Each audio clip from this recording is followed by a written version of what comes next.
Welcome to the Knock on Archery podcast, where we bring all archers and bow hunters together from all walks of life with the goal to educate, empower, and inspire you to be better both in the field and on the range.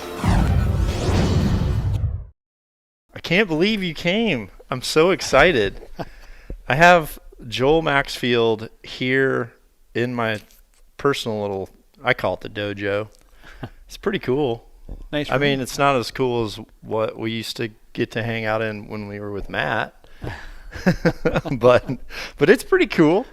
So everyone listening, this podcast is with Joel Maxfield.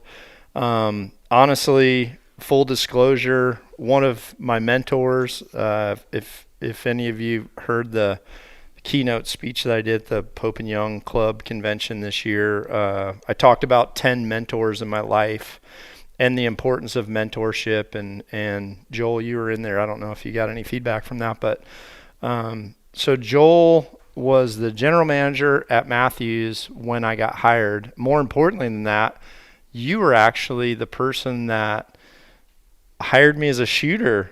Remember? Right. I had my archery shop. I drove up. And, well, it wasn't a real contract. I think I bought bows. Those were handshake contracts. Yeah. And I remember saying, like, is there any way I can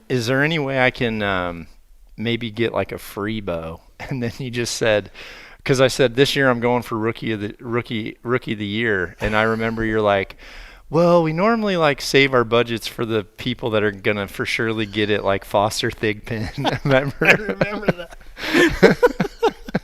But you beat him. Yeah, I did. Are you recording on that? And so, remember during that same meeting, I was actually driving a load of bulls from. I remember with the maroon truck with a big horse trailer. Yep. Yeah, I had a whole bunch of bulls that we got from. It's Red Wing, right? Is Red Wing just south of the city? Yep. Yeah, so we got a bunch Sparta. of bulls from up there. We were taking them down because our family had a ranch, so we did bull bucking and everything on Saturday nights. But remember, we saw the very first block. We bought the first 2 blocks out of Chad's truck. Chad Stoll and Larry Polterbeck. Yeah, they literally pulled up they pull up in front of Mathews and they're like, hey, do you guys shoot archery? And we're like, yeah. And they're like, let us know what you think of this. I remember, yeah.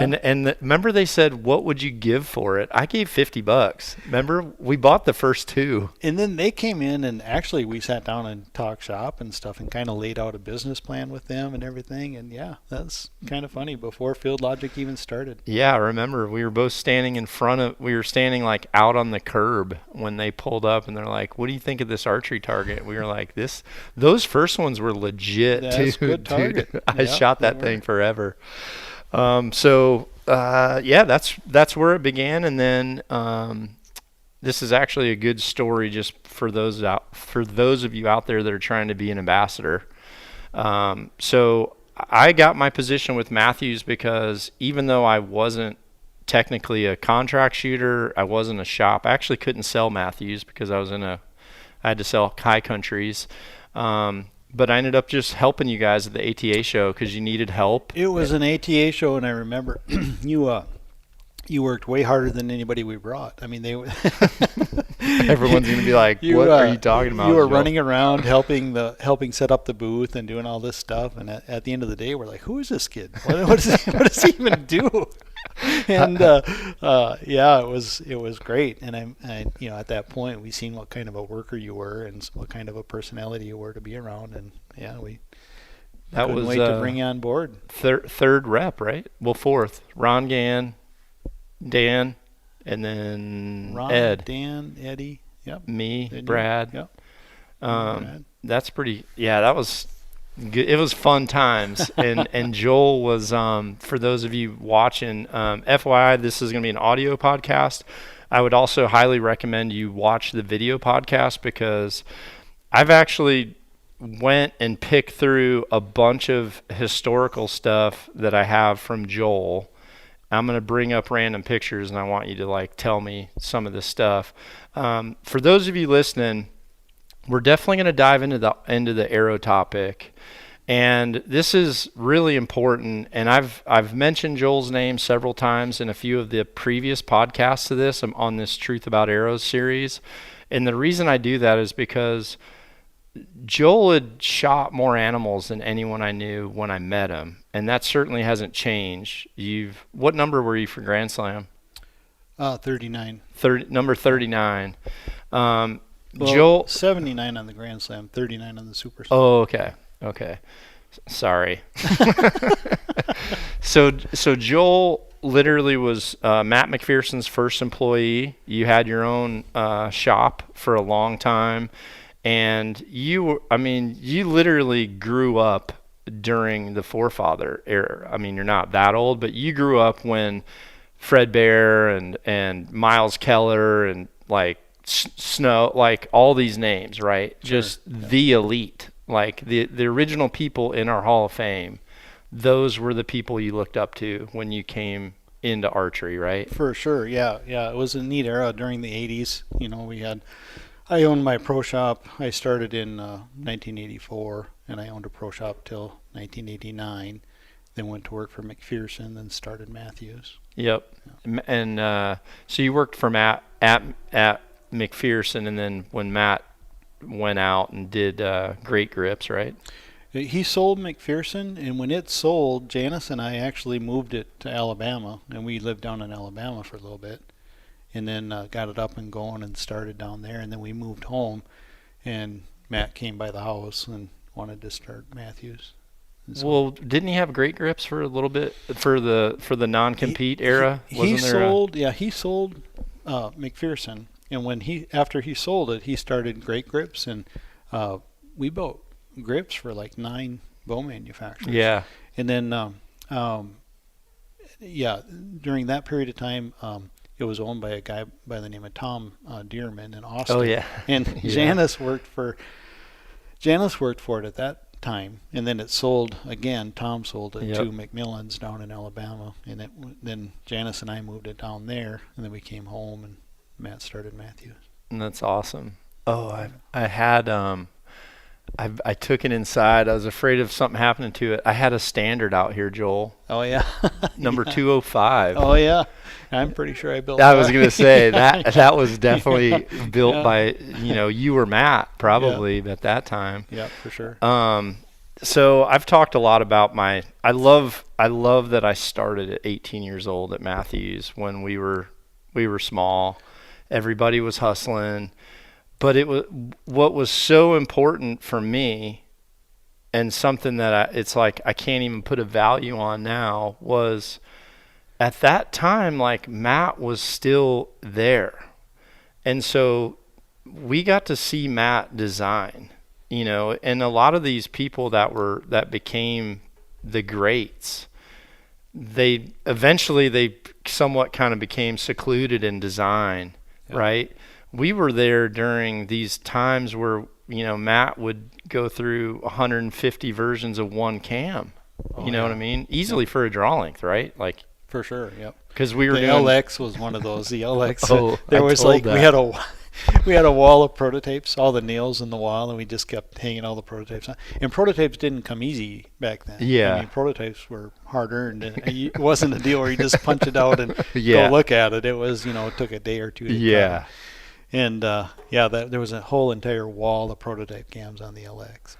But even like the things that I think people watching that don't understand when you're part of a concept of a company that ends up becoming, an industry mogul, an icon of the industry, just even some of the simple stuff like some of the testing that Matt would just do on string material, like before any of this stuff was arguing, I'm just like, Matt would have weights hanging on string materials for years you know what I mean? And testing the stretching and all that different stuff. It's hard to even remember it all, but it was like such a privilege to be in the workshop of someone that's, a historical figure for the industry, right? Matt was such an incredible worker. I mean, he when we had Great Grips, we would cut the grips, and then there would be 3 or 4 of us sitting around on 5-gallon buckets, like hand doing the grips, like hand sanding with a palm sander kind of deal,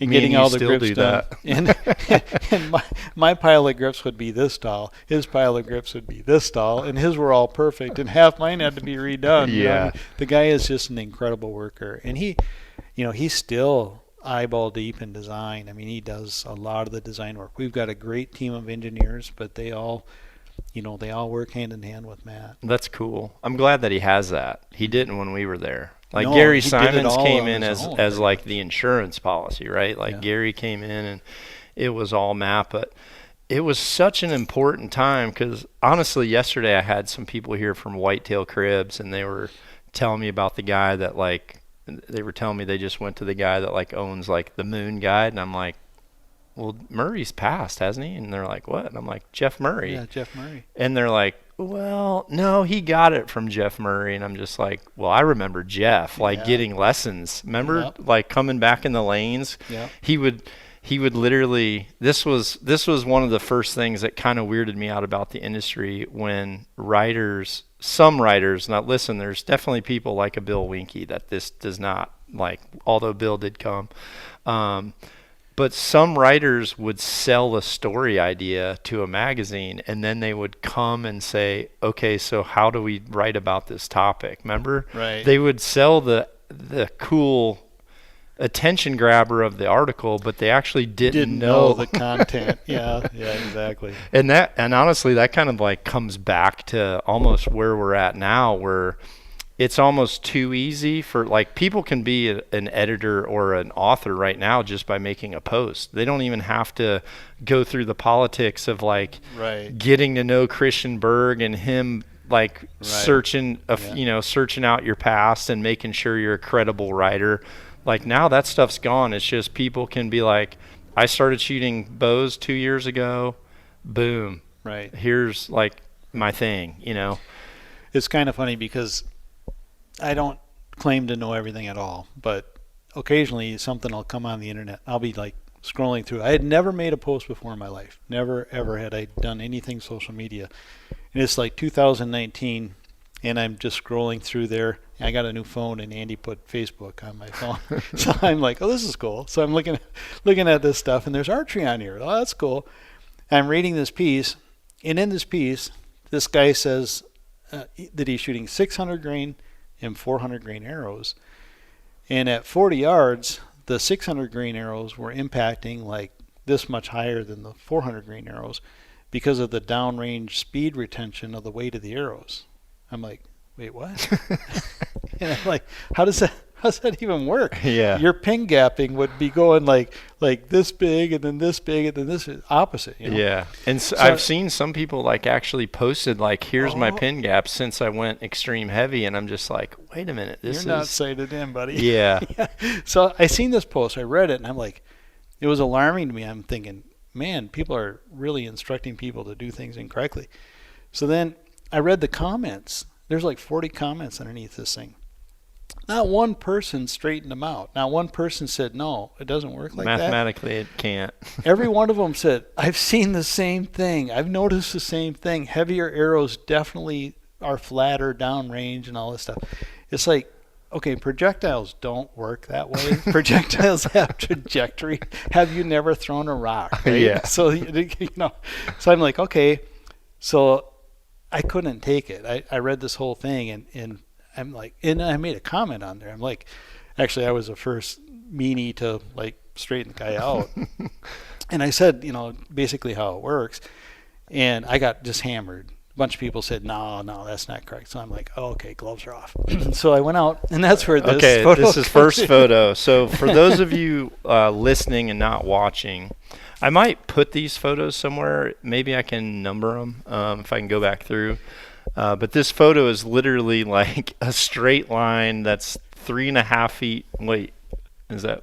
It's 1, 2. Well, it's 3 feet. That's 3 the feet. other end of a sight tape, buddy. Oh, okay. So what I did is I'm like, okay, those are 400, those are 450, those are 500, that's 550, those are 600, and those are 650 grains. And I just shot them, and I can't remember. I think that's all the same arrows. They're just weighted in the front differently to get the weight. Yeah, and I tuned them all. And these tests, I mean, this isn't necessarily Mathews' lab. This is my basement. I just went and grabbed a bunch of arrows, but I have a paper tuner and I set everything up exactly correctly. Yeah.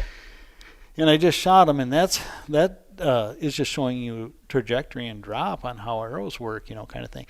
And I did this piece, and honestly, it was alarming. There was a bunch of people that are like, dude, that's not how it works. That's not what you're seeing. That's, you're not seeing correctly what's happening with the arrows. And I'm like, it 100% is. Yeah. And all of us, all the people that shoot, the pro shooters, the pro shops, the killers out there, all of us kind of understand all this stuff.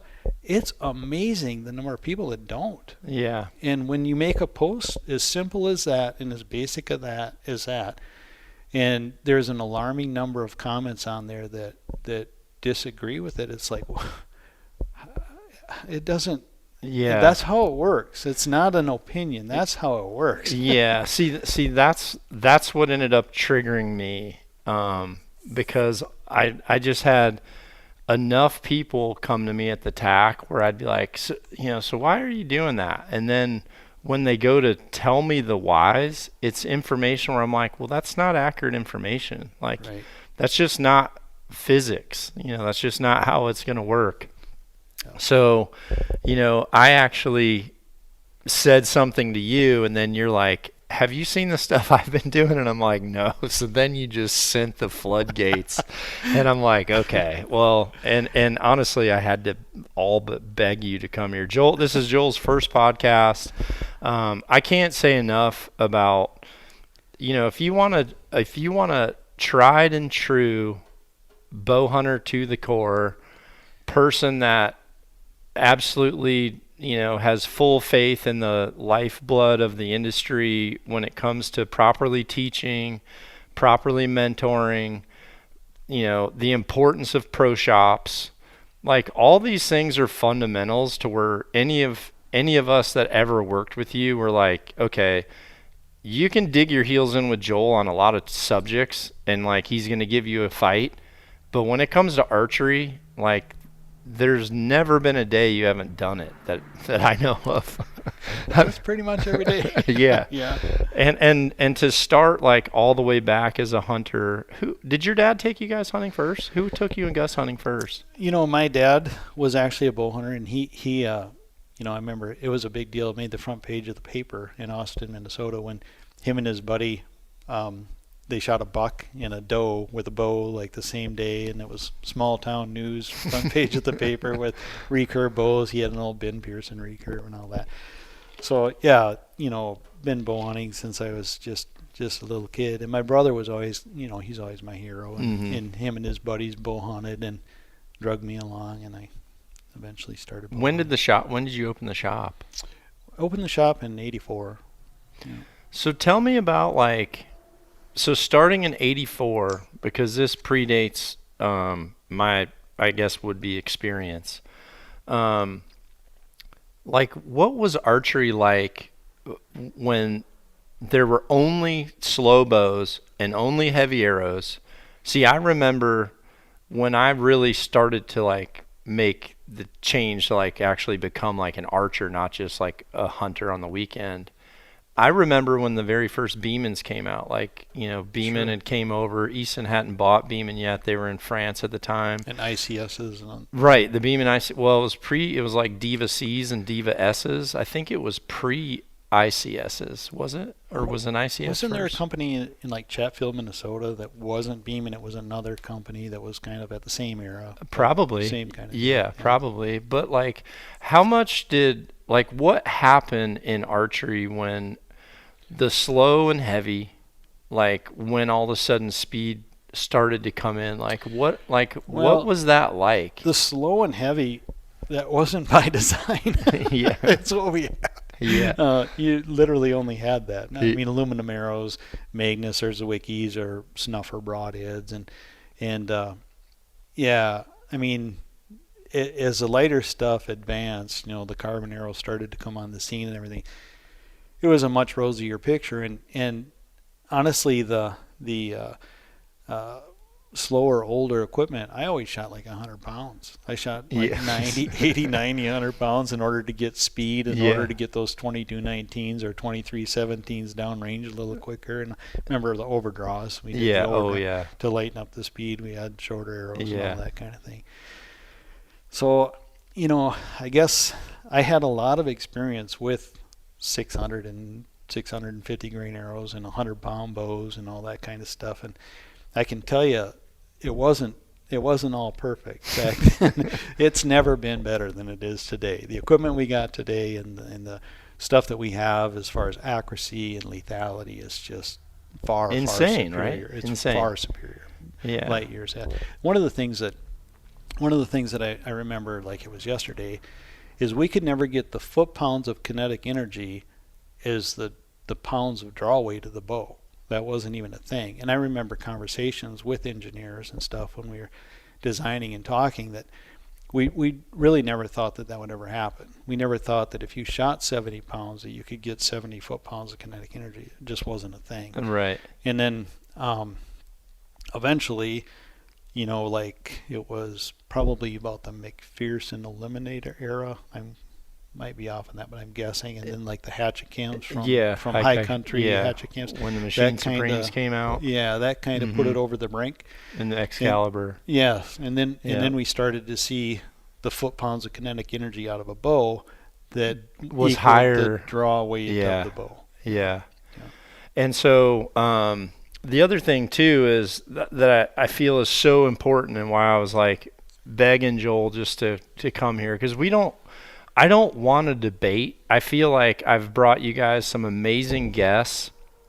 I shouldn't say I don't want to debate. I actually want to hear both sides, but I want the truth to come out, and I want people to be able to hear the personalities behind all the different sides too, to where you can make an educated guess of who actually has the experience in the field. My experience has come from you and Matt, and honestly Darren Cooper and Zach Kurtzall and George Tekmachov and James Park, and honestly Gary Simons. I mean, sure. Tom Jennings came by. We had some. It was an amazing era because we had so many of the greats come in, because the single cam was so new.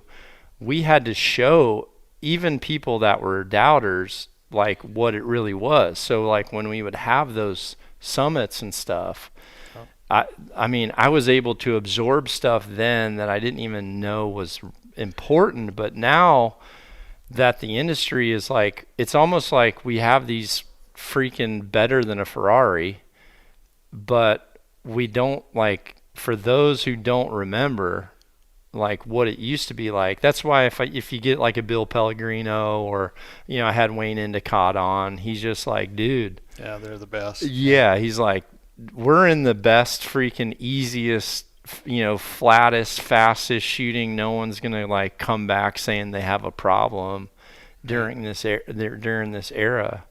And bows used to break all the time. Honestly, when I was a dealer, especially the 100, it was crazy. There was a company called AMF Voigt wing. And the one wing was called a Wing Impact 1, and it had a 1-year warranty.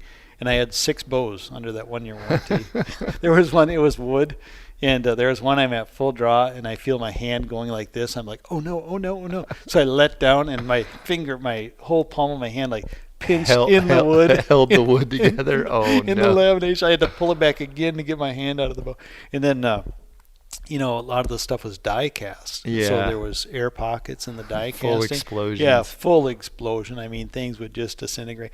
When a bow breaks now, hardly ever is it catastrophic. You might get a limb break or whatever, a derail, string pops. But they don't even go forward and light up your arm like they used to. No. When they used to break, it was real. Yeah. We definitely, and we did some well, Matt tried to blow stuff up all the time. Oh yeah, You yeah, know? yeah. So I mean, yeah, we do that. Put it on the hooter shooter and tie a string to the trigger and go around the corner of the door. Boom. Yeah.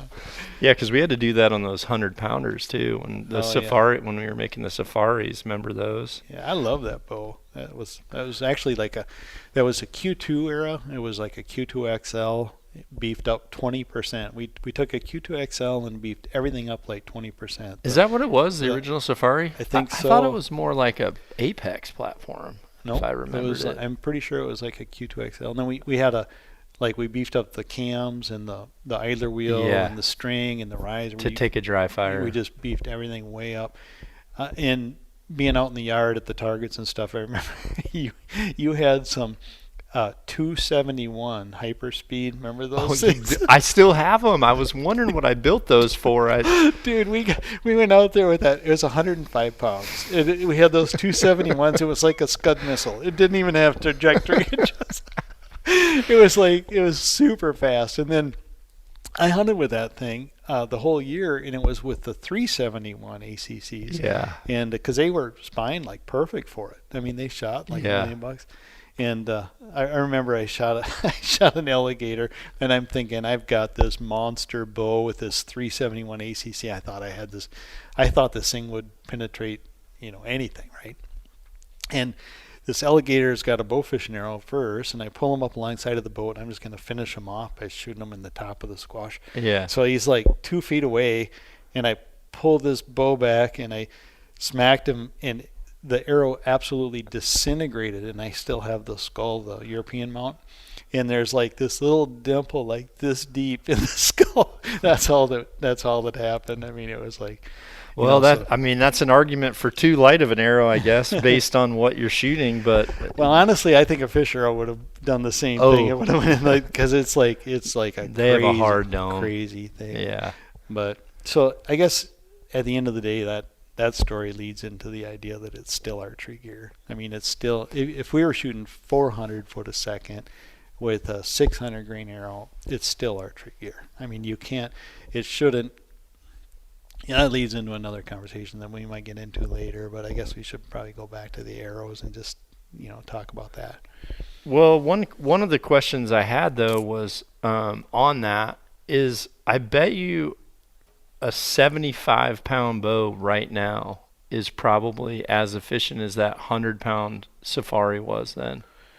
How close do you think it was? Because I feel like we were getting like 105 foot-pounds out of that. It was like isn't that about where we were? Like even with that, because we had to build it with arrows for people that were going for the big 5. So it was, it's going to be more than the draw weight. So, but it was probably in the 110 foot-pound max. And max. actually, there was a guy that was doing the big 5 that we had that bow lined, and he got them all with that. But I think it was 110 foot-pounds on that particular bow and I think he ended up with it was like an 850 grain arrow out of that bow is what he was shooting.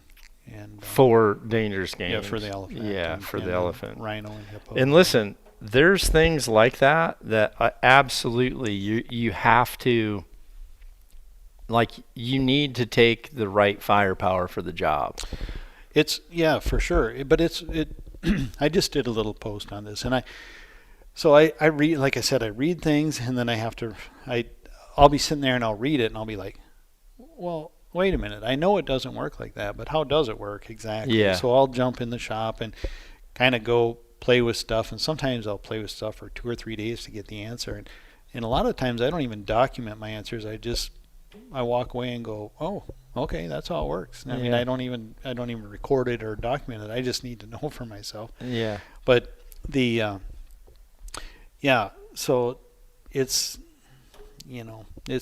that's how it is with the newer bows. It's just they're just that good. We've got a lot more. If you want, it's really about the bow and not the arrow. So if you don't want to take a 60-pound bow, I'm not ever going to recommend that for elephant. I don't care if you shoot a 2,000 grain arrow. That is not the appropriate bow, because you can't put the energy even into that arrow to get high enough to be able to do that. It's really, I mean, if you're going to shoot an elephant, which is, I would love to someday, but I'm going to shoot 110 pounds or 100-pound bow. Yeah. And an appropriate arrow to do so. To match the weight. Right. Okay, so I'm pulling up a new slide here.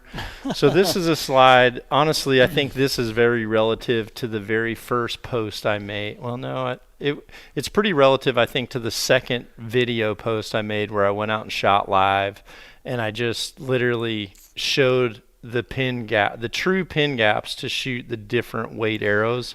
But this is better because this shows when your those are the yardage dots is of off. of the first group. And Okay. yeah, what I did is this is a 652 grain arrow shooting 249 foot a second, and that's the drop. Here's my group I marked with the orange dots. So if you're 100%, you're I'm zeroed there. Yep. And that's 5 yard discrepancy. Okay. And then I'm zeroed. Well, and actually that group is a little low, but you get the idea that the difference between the two is not. So what was the measurement? I mean, it looks like it's a lot. So I don't even know. So this picture that we're talking about, he's actually got silhouettes of deer. There's a bow with 652 grain arrow going 249. It's the same bow. And what he did was, he was bang on at 60 yards, which is honestly pretty common for out west. And then literally, stepped 5 yards off just to be 5 yards off. And literally the drop on that setup is lower than what would be a deer's knee. And then on the other one with the 395 grain arrow going 314, which is pretty light and pretty fast. Obviously that's pretty extreme. But yeah, it's 20% of the other drop maybe. So here's this is where, people, I hear this all the time, that trajectory and drop is not accuracy. Well, I disagree with that, and here's why. I think of everything as a kill depth window. And I remember we've talked about, I know you do. We've talked about this a lot. So my kill depth window, say that at 50 yards, my kill depth window is, I don't know, this is just an analogy, but it might be 56 yards and 45 yards. I get in that range, I'm in the 10 ring, or I'm going to kill the animal. And I think that way a lot. I know all the data from my own bow, right, on how that works. And when you slow things down, you've changed your kill depth window, and that does matter as far as big time accuracy on whether it's going to work or not. And so, now you've created that kill depth window that used to be 4 yards either direction. Now you've changed it to 1 yard. Yeah. And so you've lost that advantage of the flatter shooting trajectory that's going to impact within the acceptable range. Yep. Well, and I think anyone who honestly has hunted enough, and that's the bummer part. The bummer part is we are activating new people into archery, but they're also coming in with no background and honestly really no knowledge of that arrows do drop in different, they're going to drop in a mathematical number regardless. For sure. Yeah. But what happens is people don't realize that in a hunting situation, there is so much going on, and that's what separates hunters from killers, is the ability to range, set a sight, be able to draw back, knowing that you have a moment of time where the animal isn't going to peg you. Yeah. And let's say they do peg you in that moment, and they take one bound, boing, they jump around, they whirl around, and they're giving you a look. Yeah. Well, that would be scary to me to have to, if something took 1 or 2 bounds and the speed was that at which the drop is, let's just say double, which in this case it's more, but let's just say it's double. Because I did build an arrow like mine, but I also built a 610 arrow, and I built a 7. Yeah, I think I it's saw 6. the video.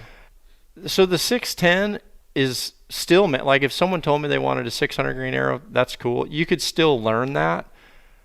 But the learning curve even there would for me to be a successful hunter that I would like bet on myself, I would need a lot of time to learn on that. And I'm sure I've had hunting situations where that would have got me in trouble. Right. And I just wouldn't have filled a tag. I would have injured something. Right. You know, and that's the thing. It's like even on the broadhead topic, which is a totally different topic, you know, animals do react, and there is a what if. But man, I don't want more what if time. I want less. So it not only does that allow you the kill depth window, but it also so you could take the percentage, you're 314 foot a second versus 249 foot a second, and calculate the amount of time that it's in the air. And there's a lot can happen in the amount of time that it's in the air. 65 feet a second. Right? Not only in the animal reaction time, but you know there's other variables that come into play like wind, and you know just there's a lot of different things that can happen. And then also your the above and below your trajectory line. Yeah. You know, if you're not watching overhanging trees, cast. Cast of the arrow is gonna run into crap here that it doesn't here. You know. For sure. Yeah, and that's one of the things that I said. And people constantly say, "Listen, I hunt in the deep south." Like some people assume I don't hunt the deep south. We've both hunted the deep south together several times. And actually, I got a message today like, "You don't know what it's like in Alabama." Like for sure we do. We do. Like those palmettos is horrible. But like a lot of times, even though the shots are close, the distance from the tree, I mean, you're actually so much further. Like down there, I swear we hunted higher down there than any place we ever hunted. I mean, that time is still reaction time. And the higher up you have to hunt, the smaller that target that is broadside at a level shot, the higher you get, your kill zone is shrinking as it is. And I mean, the kill zone really is only like half of what it would be broadside once you're at that kind of elevation. Right. That speed is almost that much more of a friend.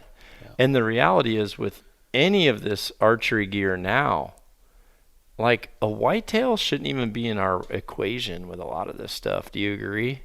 As far as complicated, you mean? As far as like penetration worries. Oh no. So the whole penetration thing is crazy. So my wife has been my favorite hunting partner for 40 years. She's bow hunted for 40 years avidly, and for everything, you know.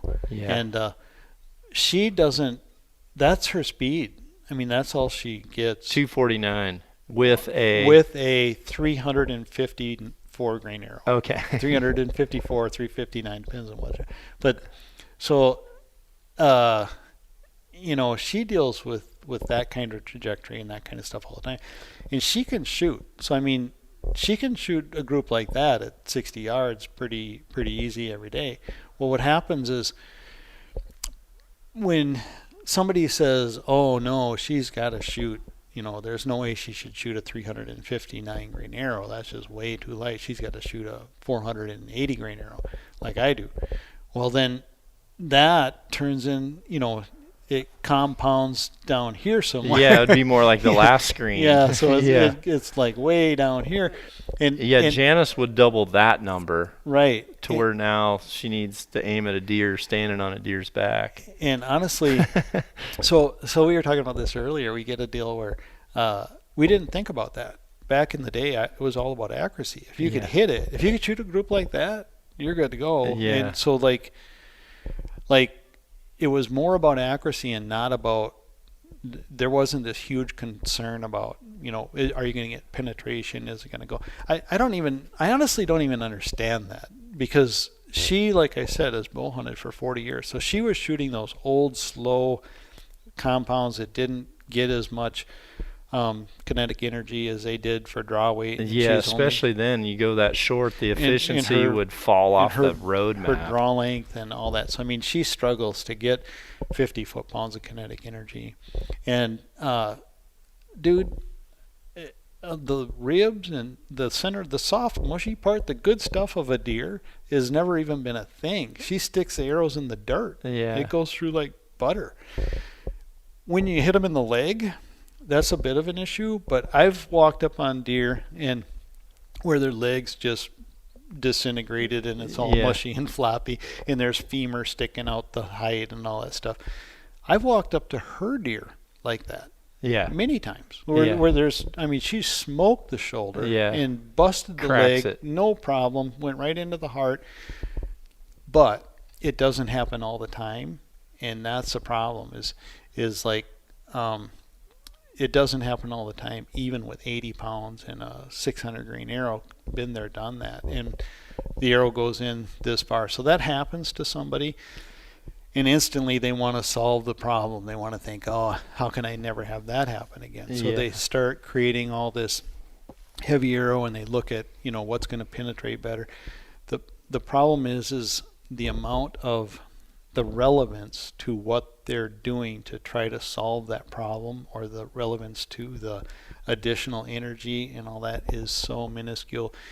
And I feel like that's where the new problems have been created based on a problem that was like, listen, a major arm or a humerus knuckle in an archery equipment, that's not where you want to be shooting. No. Yeah, you know, you that's just all it is. So like a lot of times the deer drop to load their back end and so that they can take off. Like they push, or they drop with their front end to put the weight on their back end so they can start to move.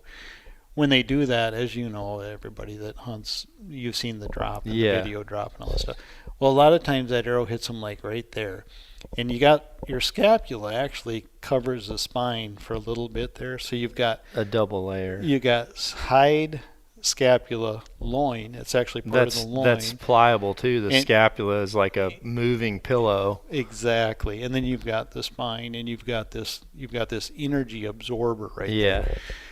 And if your arrow goes through right there, what do you got?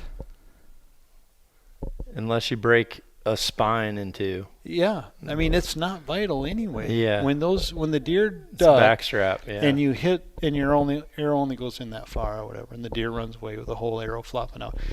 And this is what I don't even like to admit these kind of stories, but that stuff happened when I was shooting 80 pounds and 23-17s with Magnus. I mean, you just don't. It doesn't always work there. You know, sometimes it does, but sometimes it does with my 45-pound recurve. Yeah. I mean, it's so unpredictable on what could potentially happen there, and to build something that is 100% going to work. Here's a quick story on how the absorbing the energy works. Yeah. When I went to do the brown bear thing, I thought, man, I'm going to build arrows for this. I'm going to really ramp up. And I don't know why, because I really didn't for anything else. Yeah. I shot mechanicals and 450 grain arrows and shot everything, and it worked great. But flip that thing around. I think it's flopping on your mic. People might be getting, bring it over that side. So anyways, I built these arrows up, and they were like 500 grains with I had an iron will on there and 500 grain arrow, and I put 75-pound mods on, and I think I was shooting like 77 pounds, and it was all beefy, you know, and all. So I got all kinds of kinetic energy, and I thought, I'm really gonna, smoke this thing. And right before bears is turkeys, right? So I run out to Kansas, and the day before I'm in Kansas trying to shoot turkeys, and I call this gobbler in, and he's like 20 yards broadside, and I put the pin right on the wing butt, and whack! And my arrow goes in like this far, and the turkey goes rolling across the ground, and the whole shaft is sticking out, and I'm like, wait, what? I'm gonna go shoot a big old bear, and I can't kill a turkey. And there's another one gobbling. So I'm like, okay, so I lay a call out there, and that one comes running in. and he's like 20 yards facing at me. I pull back and I shot him in the top of the beard right here. It goes whack. It goes in that far. There's this much arrow sticking out. There's 2 turkeys laying on my decoys, and I didn't get 2 feet of penetration total on 2 turkeys. But what happens is the same thing as a scapula, loin, back, backbone. Turkeys are shock absorbers. It's a shock absorber. You hit that thing, and it's taking the energy. It's like hanging They come off their feet, too. Yeah, it's like hanging a blanket over a clothesline. You can shoot it. Yeah, you have a hard time shooting through it because it absorbs all the energy and that kind of thing. So there's different reasons that... We used to shoot shoes. We just hang like old shoes off like a tree to like sight in at camp. Yeah, you could hit them and you'd go in a Converse like that far, you know, as long as it, and that's like, honestly, like the domino targets, the reason they work is because of that flap on the back, you know, because it puffs up. So, kind of, I'll bore you with stories, but here's another one. Is when I owned my pro shop, my buddy owned a butcher shop. And so we would load the back of the pickup with a tarp and bones. We'd have pelvises, shoulder blades, legs. We had hog bones, cow bones, buffalo. He butchered a lot of buffalo. So we had buffalo bones. We had all these crazy parts that we'd bring into the shop. And it taught me just enough to know this, that it is so inconsistent that there's no data that you can gather from shooting animals that means anything, because I could shoot, there is inconsistent as snowflakes. The variables are they're infinity, you know. Yeah. And so you get a leg bone, and I would shoot it with like a 40-pound bow, and it would disintegrate the leg bone and go right into the target. And then the next one I could shoot with my 80-pound bow, and it would literally like go in that far and stick. If the bone didn't break, the arrow wouldn't go through. You're not going to penetrate a bone. You have to bust the bone, you know, kind of deal. Yeah. So the mediums that you test in... I'm surfing for a certain picture. Oh, that one. Yeah. So the mediums that you actually test in... everybody says, "Oh yeah, but that's not an animal." Well, listen, I shot a few animals, and I think I've got a pretty good test sample of critters and yourself, and all the people we know that have shot all these animals and share all the stories and all that stuff. The test sample is large enough to know that archery equipment is just not meant to shoot them in the leg. Yeah. Just shoot them in the soft stuff, and it goes through like butter. Yeah. Ribs are like potato chips. It's no big deal. Like Janice, all the years of hunting and the hundreds of animals, she's never had any issue with a rib. She's never had an arrow not go through the rib cage. It just goes through the rib cage like butter. But if she shoots one in the backbone, or if she shoots one in the leg bone, it can be an issue. But that can be an issue for any bow. It's an issue for my bow. Yeah, I've done that. Like, there was a few years where I shot shuttle T-locks, and honestly, I just aimed like straight up. It was after like I went to Africa for the first time and started shooting a little further forward. So I would just go straight up the leg and just purposely try to just go right through scapulas. But dude, and I could, but where that freaking leg bone connects to the scapula, I don't feel like I could have. It doesn't matter even at my draw length what I was shooting. That is like a no-fly zone. Yeah. And honestly, the spine, you can definitely hit one hard enough to crack it and drop them. Sure. But like you said, normally where the spine is, where the scapula is in front of that scapula gives, it flexes, and by the time you hit that spine, it's pretty minimal. But and listen, I'm 100% gonna say that a different broadhead choice and maybe a heavier arrow for me in that exact situation could get me better penetration, but I don't know for sure if it would get me a lethal, different scenario. I don't know if it would be lethal because I've seen enough where, it's like there's certain things that, like you said, they're not made for archery equipment.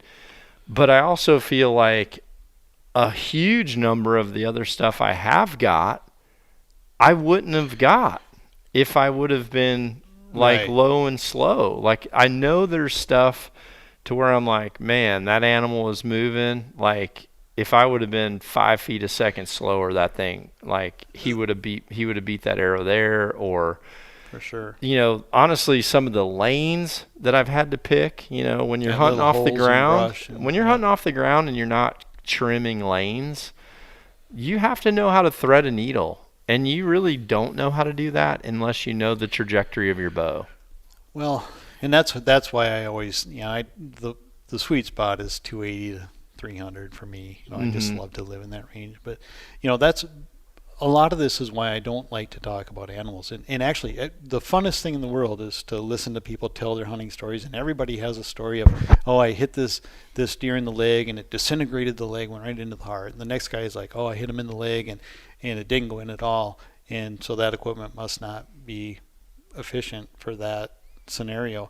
And there's so much inconsistency in all that's what makes it an endless conversation. Is, you know, you might shoot 20 of them in the leg and make it through all 20 times and it works perfect, and the next guy might shoot 2 of them in the legs with more energy, more everything, and have neither one of them going that far. Yeah. You know, it depends on your experience is where you're going to be with your opinion on it. But I honestly just boiled it down to this. I truly believe that the inconsistency in shooting animals isn't anything that we can go by. It's not scientific. It's not repeatable. It's not anything that we can measure. We can do some of this stuff. Like, well, this kind of stuff here. So I'm not saying this is a leg. I'm not saying that's a scapula. It's nothing to do with that. I know. But I'm just trying to, you know, so this is it's kind of a funny thing, because momentum, you hear a lot about momentum. Obviously, there's all this stuff is factors in what we do. It's all factors in archery. However, the measurable part of what we do is stored energy in the bow, the efficiency in which we get the stored energy from the bow into the arrow, and then the kinetic energy that the arrow carries. That's the measurable factors that create penetration and get you there. So what I did is, you know, and there's a bunch of people that want to talk about momentum, and I get it. I understand it. It's way scientific and it's way too boring, and it would take hours to go into that. But what I did is I created 2 arrows with equal momentum. And some people are going to say, well, you didn't shoot them from the same bow. True story. You can't shoot 2 arrows with equal momentum out of the same bow. You can, like kinetic energy, I could shoot a 450 grain arrow and an 800 grain arrow out of the same bow, and it's going to be within a couple foot-pounds of kinetic energy. That's easy.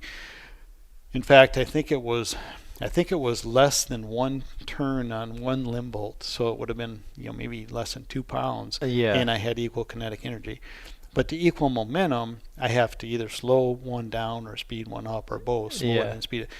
It doesn't matter how you get the kinetic energy into the arrow, or it doesn't matter how you get the momentum into the arrow. What this test is doing is I built an 800 grain arrow, I think it's 800 grains, and I built a 400 grain arrow, and I just shot them into the, this is PVC plating. I'm scrubbing here. It's 450 Jesus, grain. what'd you have your camera on? So, okay, I'm trying to scrub through slow because it's going so fast. So this is that's a 450 grain arrow. Okay. And this is a 3/8 inch sheet of PVC, and these are 1/8 inch sheets of PVC, and it broke the 3/8 inch sheet and 3 of the 1/8 inch sheets, 450 grain arrow with equal momentum, and I have the momentum in the report, but it isn't written on the screen right there. So this is an 810 grain arrow with the equal momentum, and it bounces off the 3/4. Oh my God, so it did. It just bounces right off, and so it's 810 grains. It broke the wood that held the freaking thing into place. But yeah. No, that was a previous that was loose already. But I'm just holding those solid, and I did this actually with a couple different. I did it on the face of a target as well. But what this shows you is if I put equal kinetic energy in both those arrows, they do the same thing. Yeah. So this, a 450 grain broke the 3/8 and 3 of the 1/8, and 800 grain with equal kinetic energy breaks the 3/8 and 3 of the, equal kinetic energy does the same thing. Yeah. Equal momentum does not do the same thing, not even close. And the difference, the measurable difference between the two is actually the kinetic energy difference. So it goes back to kinetic energy. It's what you measure in order to get. Yeah. It's the energy. It's the capacity the arrow has to do work is kinetic energy. And originally there was a topic where people were talking about, well, kinetic energy ends when the arrow leaves a bow. When the arrow leaves a bow, like 2 years ago, this was all over social media, where kinetic energy stops when it leaves a bow. And it's like, what? And yeah. So then they refined that answer and they changed it to, well, kinetic energy stops upon impact. It's like, well, no. Kinetic energy is what any object has while it's in motion. So anything in motion has kinetic energy. And an arrow has kinetic energy as long as it's in motion. When it's stopped, of course, it no longer does. So when they were trying to discredit momentum or discredit kinetic energy and promote momentum, they said, well, kinetic energy doesn't even exist after impact, kind of thing. And it's like, no, that's not how it works. Kinetic energy is all the way through the deer, all the way through the elk. It's in the arrow. That's what's doing the work. Yeah. It's an actual energy. Yeah. Well, I mean, even the momentum side, once everything's fully stopped, at that point, everything stops. Right. All right. I'm going to go all the way back to the beginning. So this is the first. This is because these pictures, I literally. I just grabbed a whole. There's no order. I just grabbed a whole bunch of stuff. So this is kind of interesting. So this is the left arrow is 600 grains with 20% FOC and 87 foot-pounds of KE. Yep. The right arrow is 400 grains with 13% FOC and 84.7. So you're basically 3 foot-pounds worth of kinetic energy difference. And this is ballistic gel. And I shot them at 50 yards. And so I've shot. You tell me something to shoot into, and I'll shoot into it. So I mean, I shot into trees, lumber, cement, whatever. I shot into everything there is to shoot into: sand, water. We did, of course, a ballistic gel, steel plates, PVC plates, on and on. And you find the same things on every single medium that you can shoot into. You're going to find that the kinetic energy is the difference in kinetic energy is the difference in penetration that you're going to find between two bows. Like if you had a bow with only 40 pounds of KE, the knock's going to be up here somewhere. And if you had if you had a bow with 100 pounds, the knock's going to be up here somewhere. So, I mean, it is the correct measure of penetration on any scientific repeatable medium that you want to shoot into. KE's has done pretty good for me when I base what I'm going after based on a KE number. It seems like it's done good.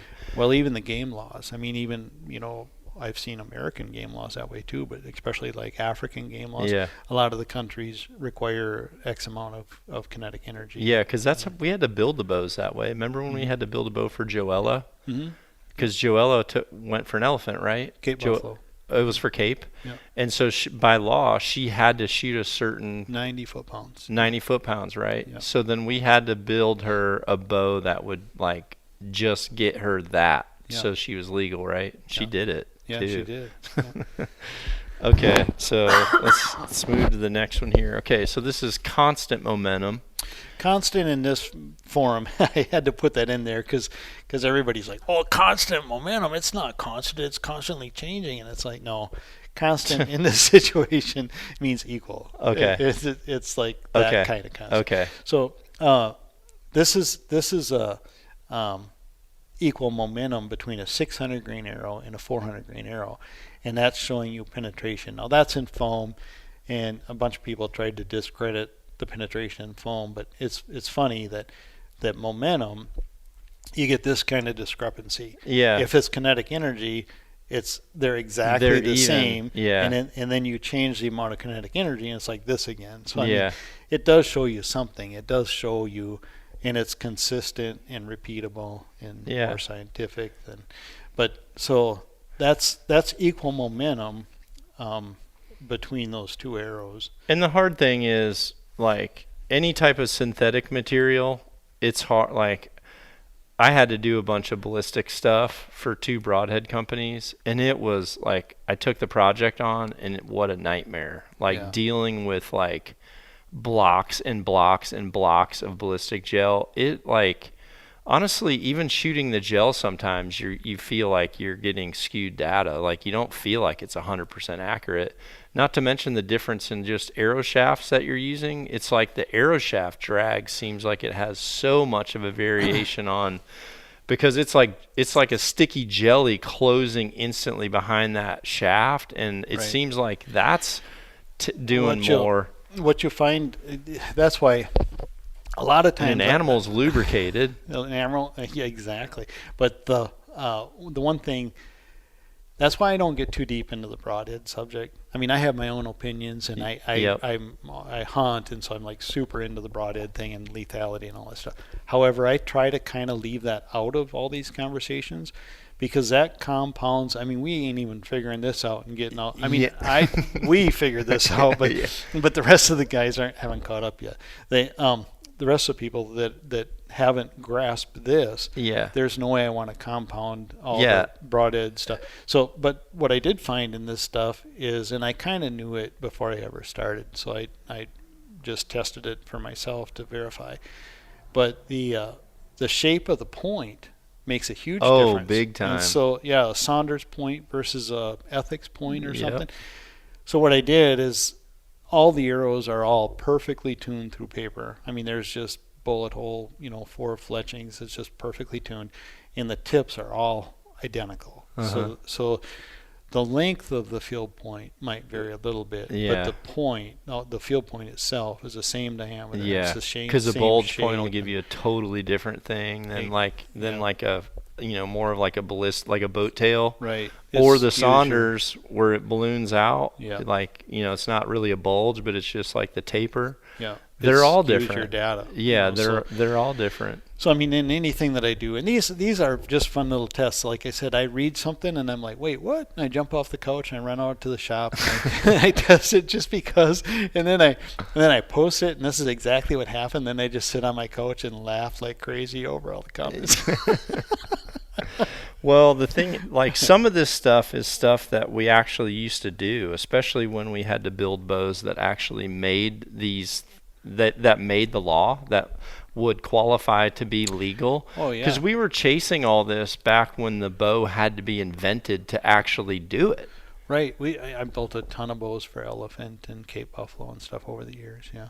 Okay, so this is that's constant KE. Constant kinetic energy. Yeah, so those are 600 and that's 400. So if the foam is absolutely worthless to tell you anything, well, that tells you something. That's the same target. Yeah, so and literally. This is, by the way, that's a brand new target. Yeah, it never so had an arrow in it. But. For those of you listening and not looking, the arrow on the top on the first example, which is measuring momentum, so it's momentum, which is right at 0.557 slugs. There's 18.8 inches of the arrow remaining. It's a 600 grain arrow, okay? Then underneath it's a 400 grain arrow with 556 slug, and it's at 15.9 inches. So it actually went in more, which, some people are going to say what they're going to say. But then on the next one, Joel built arrows to where the kinetic energy matched, not the momentum. And now what you have is you have 2 of them that actually are equal in their penetration to each other. And so that starts to bring forward the relevance of kinetic energy and why people need to realize this was a fundamental part of archery and building archery gear back when the greats Well, started this. and if you And let's see. if you go through all the people like Norm Mulaney, Gary Simons, Matt, all the stuff that we ever did, it's all kinetic energy. That's the only thing in the conversation. Yeah. I mean, you've got stored energy, dynamic efficiency, and kinetic energy. That's really the other stuff that is involved in that. Yes, a heavier arrow has more kinetic energy, hands down. But the relevance of it is minuscule when you're only, you're increasing your arrow weight by 200 grains and you're gaining 3% of kinetic energy, and you're losing 27% of your speed. Of your efficiency. Of your speed. Yeah, of the speed, which was hard fought to get in your bow in the first place. Right. All right, so here's another one. 50 yards. So this is funny because this is actually probably a totally different day, totally different test, and it was something else that somebody said, and I just ran out and did this separate or something because it was 50 yards. 400 grain arrow and a 600 grain arrow set equally to where they both have 87 foot-pounds of KE and shot at 50 yards. And here's an interesting thing. So you hear about all the downrange speed erosion and all that kind of stuff. Well, there's a couple things with that. That's true. A lighter arrow does lose its speed faster than a heavier arrow, right? But the amount of time that it's traveled in the same amount, or the distance that it traveled in the same amount of time is far greater. Yeah. And so we did just because we get crazy and have to know answers to things, we do wild stuff, right? Yeah. So I built conographs with like plywood guards to them, and I had conographs at like back in the day I had like 20, 30, 40, 50, 60, 70, 100, 110, 120 yard conographs, and was actually shooting through conographs. Yeah, we used to have to do that. We had those frames built around them so we wouldn't break them, because those red ones were so hard to get. You don't want to, shoot the conograph. So then, but now, they got the range radar. We do the radars and all that kind of stuff. And we've had every different version of those things, as you can imagine. I think all the bow companies probably have. See them in here. Yeah, right there. But here's what. So we were curious, at what point does a 400 grain arrow and a 600 grain arrow match? Because they will. Yeah. Because they will match in at some point they're going the same speed. Yeah. Right. They cross. Yeah. So we did it with a crossbow because it's easier, just because it's like we shoot 1 million shots to get all this data. Yeah. But it doesn't matter. It's a 400 grain projectile and a 600 grain projectile, and they are actually going the same speed at like 187 yards. Is that where it is? Is that where it crossed? Or we got those two going the same speed, and the 600 grain arrow was going faster than the 400 grain arrow. I think it was like 220 yards. So they were traveling basically the same speed, or you couldn't really detect the difference in speed until like 220 yards, and it was 187 is when this arrow caught up to that. So it's not practical. So downrange speed retention, yes, but both arrows are eroding. No matter the weight of the arrow, they're both eroding. The only data that really matters is the difference, and then the relevance of that distance when you apply it to a practical sense is just nil. Yeah. This is a trajectory thing, and I love this. So this is one. This is funny because I was talking with a guy. I get all kinds of messages. It's like all the private messages, and it's like, well, blah blah blah. This is doing this, and it's like, okay, well, let me go shoot it. So I ran in the basement. Yeah. And 250 grains or 250 foot a second is what he was shooting for speed, and I was at the time shooting 292, and he's like, it's not that much difference in trajectory, and I'm like, oh really? So ran into the basement, and this is 40 feet a second. For those of you listening, there's literally there's a full block target with arrows at 20 yards. They're both in the same spot. 30 yards, they're I would say 2.5 inches difference, Joel. Yeah, probably so. And then 40 yards is when it really starts to fall off the map. I would say the distance dropped on the 250 foot a second bow from 40 yards almost matches the 50 yards of the 292, right? Yeah. Because that. So I mean, and then the 50 is freaking a foot and a half underneath the 50 of the 292. Yeah. It just gets to be so insane. And so you get the guys that say, oh, I shoot 250 foot a second. I shoot one pin out to 40. It's like, okay, let's think about that.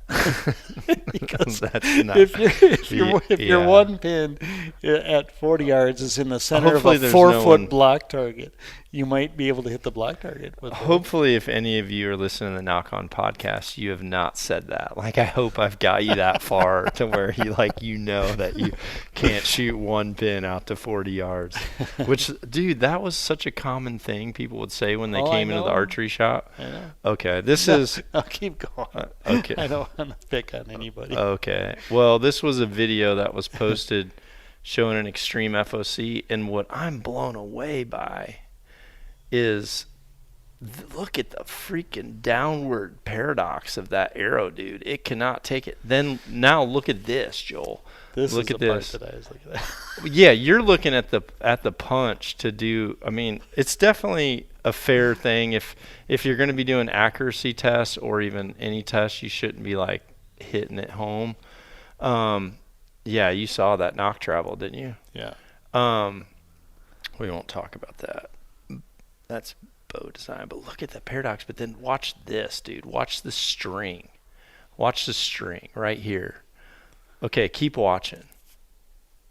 Right there. So that arrow, that heavy arrow has pulled that string past the freaking stop. That's a stop, right? Yeah. Dude, the weight of the arrow is pulling the string through the stopper. And now watch this. The string hits there, and now look at the angle that thing goes, and then now it comes all the way back across. I mean, look at that peep, man. It goes all the way over here. I don't want to go into that. That's bow stuff. Okay. Let's don't go there. Okay, we won't, but still. But the thing is, that is legit. Like, when you have an arrow that's that heavy pulling that string and poor knock fit. So one of the things I'm going to be talking about this week is how when people are worried about like accuracy, your knock fit can have more to do with accuracy than almost any of this stuff. Huge. When I see all this stuff about with fixed blades and stuff. Yeah. Here's the thing with the knock, and Easton makes crazy good knocks. That's the best knocks there are. But when they say, oh, you just turn your knock a little bit, no, forget that. If it doesn't shoot, take that knock out, throw it away, and put a new knock in there. 90% of the time, it'll join the rest of the group. It'll come right back. I mean, I had people tell me they were totally surprised that I changed knocks before every event. Oh man, if they're hitting one another and you're causing damage to it in any way, it's huge anyway. Huge difference. All right, what do we got here? So this is that same 850 grain arrow that was in that thing. This is just a 3/8 inch sheet of plywood. And that's 450 grains, and it shatters it. A 450 versus an 810 equal KE. That's equal KE. Yeah. This is equal. This was equal KD. So if you do the 800, it's gonna do the same. It's gonna blow it away. I love your transitions. My little sarcasm. So that's the 800 grain, and it does the same as a 410. Yeah. But I have a similar video where the 450, does that. And then the 800. Is that this one? No. Oh, we saw that one. Okay. So this is. Hold on. What's this one? Like I said, I just goof around, right? So this is 3/8. Yeah, but the thing is, this is like real because I know how precise you are about like. This is the thing. You will like build a bow just to get an exact number to prove a number. Like I know you. Oh yeah, I spent 2 days on this. That's even what's though like it's hard irrelevant. for me to tell people is like this is the stuff. Like, this is the stuff, people who are watching. This was the culture of me as an 18-year-old person working for Mathews. And Joel was my boss, and MATT McPherson was my boss. And then Gary Simons comes in, and it's like, this stuff was all the time. And if you honestly, don't know the answer, we wouldn't have found it. Yeah. We found it. So this is funny stuff here. This is 3/8" PVC plates again. How come you went with PVC, just out of curiosity? This is what I had. Okay. But I mean, it shatters, it breaks, and I like that. So if you're going to make it through a bone, here's my take on bones, and having shot thousands of bones. Yeah. I'm not talking about live animals like bones, like what I used to get from my butcher say, buddy. You've definitely shot thousands of live bones, but all right. But the dead bones, the ones in the shop and that kind of thing. If you shatter it, you're going to make it through. Like when I tell you that Janice can bust a femur and go That's right why into those the heart. old Muzzies were awesome. Muzzy had a good point. Yeah. Bad to the bone. So it shatters a bone and the arrow goes right through. And then it can cut. If you're going to penetrate a bone, I got a quick story about a guy that shot an elk. A friend of mine shot an elk with me. And the arrow, it was a Zwickey without a bleeder blade. It was a 2-blade Zwickey, the Eskimos. And it was completely vertical, and it absolutely centered a rib cage. It hit dead center in a rib. And that's the only time I've ever seen a rib cage actually be a problem for an arrow. And we got the elk. But the arrow went through the rib vertically and penetrated the rib, and it didn't break. It never did break. It just squeezed the arrow? It squeezed. Because it cut through so perfectly. And there was this much of the shaft that looked like you put it in a vise and squished it as aluminum. It was an aluminum 2020 arrow shaft. And the aluminum was actually squished together for this long, and it went in like that far. And it was a 2-blade Zwickey, and it vertically went through. Now I've shot lots and lots and lots of them with Zwickeys where it just blows right through and bust ribs going in, bust ribs coming out, and all that kind of stuff.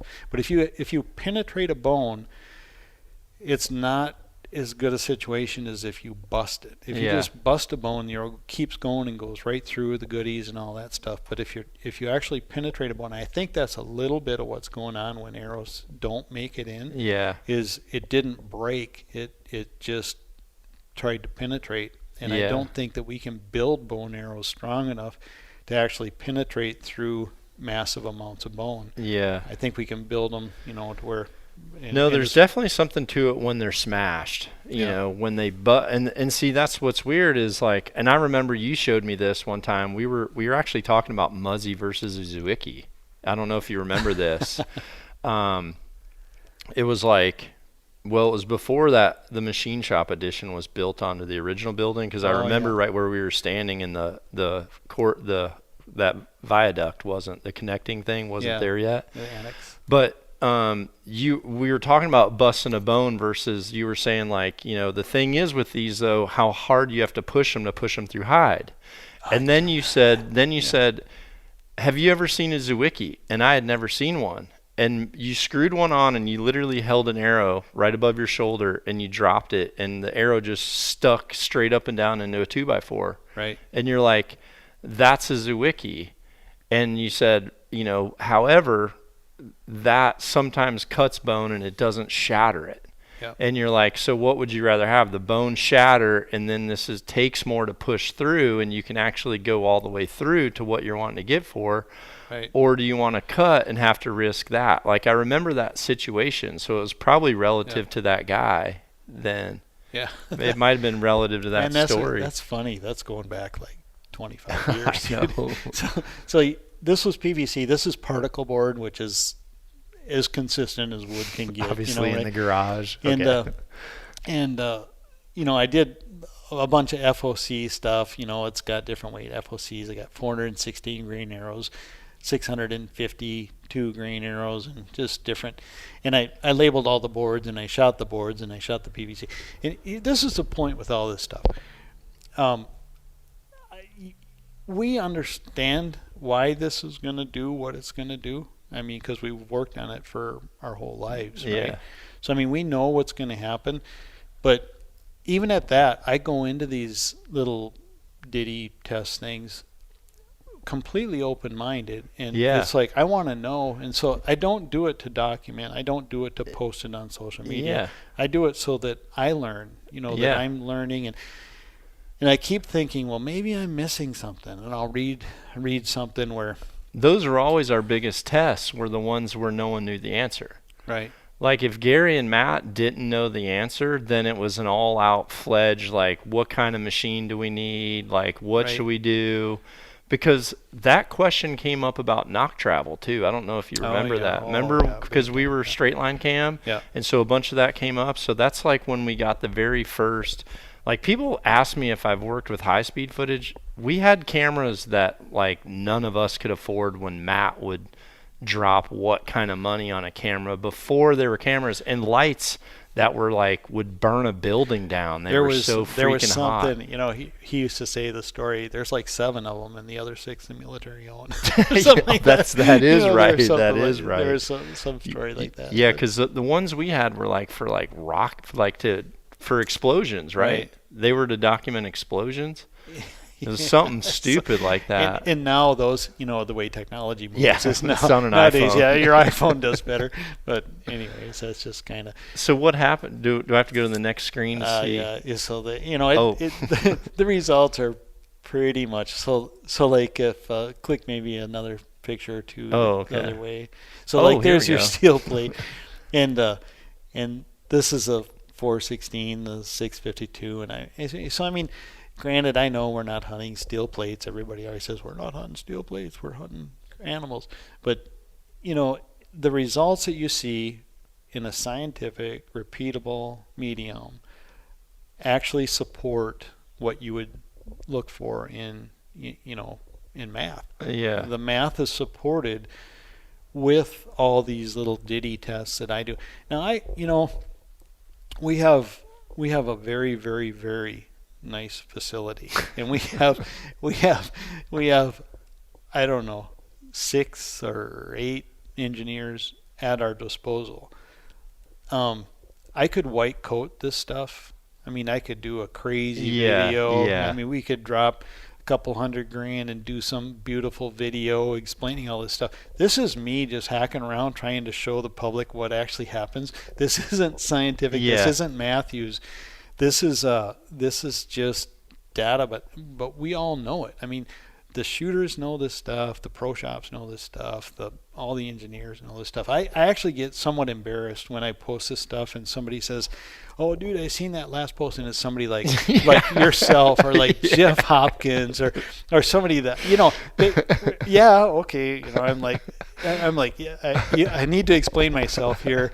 I know that you get that, but some people don't. Some people, I promise you, there's probably half the comments that are arguing with that. It's like, no, that's not how it works. It's like, aren't you looking at it? Yeah. Because that's it right there. Yeah. I'm not pulling your leg. That's actually, here's a particle board. Here's the particle board. And it's equal KE because they're all equal. They're all equal KE. Penetration is, basically tight, so close. So basically, if you're shooting it from the same bow, you're within 3% KE, and those knocks are all within 3% of equal penetration, which is exactly what it should be, and it shows that on literally every medium that I can think of to shoot. Well, tell me should something. We look for something around in here? Let's grab something. I'll shoot it around your chair. TV. But Gosh. that's, and here's the other thing that I'm kind of blessed with a situation where I literally don't care about wrecking $500 worth of arrows. You don't care about wrecking a truck either. And if this particle board, that might have been part of my bed or something. I mean, I'll use whatever. I'll cut whatever apart and test with. The resources are literally endless on what I would do to just figure it out for myself. I know. If I'm curious, I'm going to figure it out. That's the thing.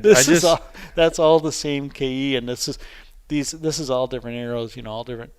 All different arrows, and you just match the KE, and then they're all regardless of the actually, weight. Those aren't. So I didn't even match a KE. What I did is just shot them all out of the same bow. Okay. So that's within. Well, see, to me that's more fair. Right. Like that's what I did. Is I figured out on my dial where I had to set the dial. Yeah. To shoot the arrow that people want, because people aren't wanting to they're not moving scale for scale. Like, listen, if someone's saying, I want 285 out of a 700 grain arrow, I'd be like, damn right you do. Yeah. You know what? Damn right you do. Dude, if I could shoot 300 foot a second, 600 grain arrows, I'm then. Yeah, give me some of that. Yeah, You're closer to being able to do it than I am with that 31 if anyone's getting it, it's me. Yeah. All right. That's cool. Okay. So here we go. Just, more of the same, dude. ballistic gel, I'm surprised your Allen wrenches aren't more rounded out than that. I would never steal yours because yours that might be at work. That stuff looks the range. Yeah, that's totally work. That's not. Okay. Yeah. That looks like ballistic gel, Joel. Yeah, that is. That's ballistic gel. Oh, wait, was that picture? That wasn't in. So this one is new. Oh, okay, this is all gel. That's so. And that was a new block. And so what I did is I shot, the 416 individually. Then I moved over and shot the 460. Yeah, because that stuff gets compromised when it detours. And then I just went crazy and shot it full. For those of you listening, there's 416 grain arrows all the way to a 651. Yeah. All the vanes have the weight of the arrow and also the FOC marked, and shot into a brand new block of ballistic gel, which isn't cheap. That stuff. And the other thing that that I have to say about FOC is we haven't said anything on it yet. That's a whole can of worms. But there's a lot of talk about it, and there's a lot of talk about that doing something for penetration. Yeah. I have not found it. I cannot find where that does anything for penetration with a compound. Yeah. But if I shoot my stick, huge difference. So what happens is you've got archer's paradox. With a stick, you're trying to go around the shell. So you're talking stick bow, by the way. Right. Listening. Yeah, long bows and recurves and all that. Yep. And there is a difference, and there's things that can change there. But there's such a difference when someone's shooting a recurve with a very different riser shelf and fingers and a side pressure rest versus a compound bow with a release. You're lining everything dead center, down the middle. A compound is straight in the recurve. I mean, to get off the get-go, you're shooting a percentage of a degree off to the left, and you're expecting the arrow to flex around the riser to compensate. And well, I saw a comment. So Troy, by the time this podcast comes out, Troy's podcast will come out. So I'm hoping people that have seen you and Troy, if you're ever in a post together or whatever, I hope people can actually just hear the difference in understanding. But what I will say is what I really don't like, and I told Troy this, was, I don't like drama. I don't like meme. I just want positive. And I saw where he had made a comment in one of Bill's tests with Iron Will. He kind of just said, well, it looks like the arrow's coming out sideways to me. That would skew the data. Well, wouldn't some of Ashby's data out of a recurve be skewed if that thing isn't coming out with a bullet hole, would it? So, with all respect for Ashby, some of those testing was just different equipment. I mean, and he actually said that, when the compound came out, one of his buddies was shooting a 80-pound warthog. Remember the Martin warthog? Mm-hmm. He was shooting an 80-pound Martin warthog, and none of the arrows would stop, so they couldn't really test any of that because there was nothing to measure. The arrows were passing completely through. So it's like, well, okay, wait now. That bow had 70% dynamic efficiency with a 600 grain arrow. Yeah. We're at every bow manufacturer is pretty much 80 to 85 or more percent dynamic efficiency. 84 or something average right now. Dynamic efficiency with a 350 grain arrow. Yeah. Right. Yeah. So I mean, you got to keep in mind. So go back on that. Go back on that. For those of you listening, so when we're talking about bow's efficiency, the bow design's efficiency, what everyone needs to realize is that as an industry, we have a standard to which we measure our speeds that we advertise. So that arrow weight is literally what our design and efficiencies need to be based off of. All based off that. 350 grains. 5 grains per pound. Yep. 70 pounds with a 30-inch draw length. Because Yeah. 5 grains per Yeah. pound at 60 pounds is different than 5 grains per pound Yeah. at 80 How pounds. much did it lose? I forget It's what like it, 5. 5 feet a second, right? Yeah. And same for draw length. It seemed like draw length and 10 pounds, if you kept it at 5 grains per pound, were somewhat similar depending on the cam style. Right. Yeah. Well, 8 to 10 sometimes. yeah. Sometimes it would be, I guess, a little bit less. Here's the thing. This is just thought on dynamic efficiency and how things work. The older bows, a recurve, a long bow, an older compound bow, a heavier.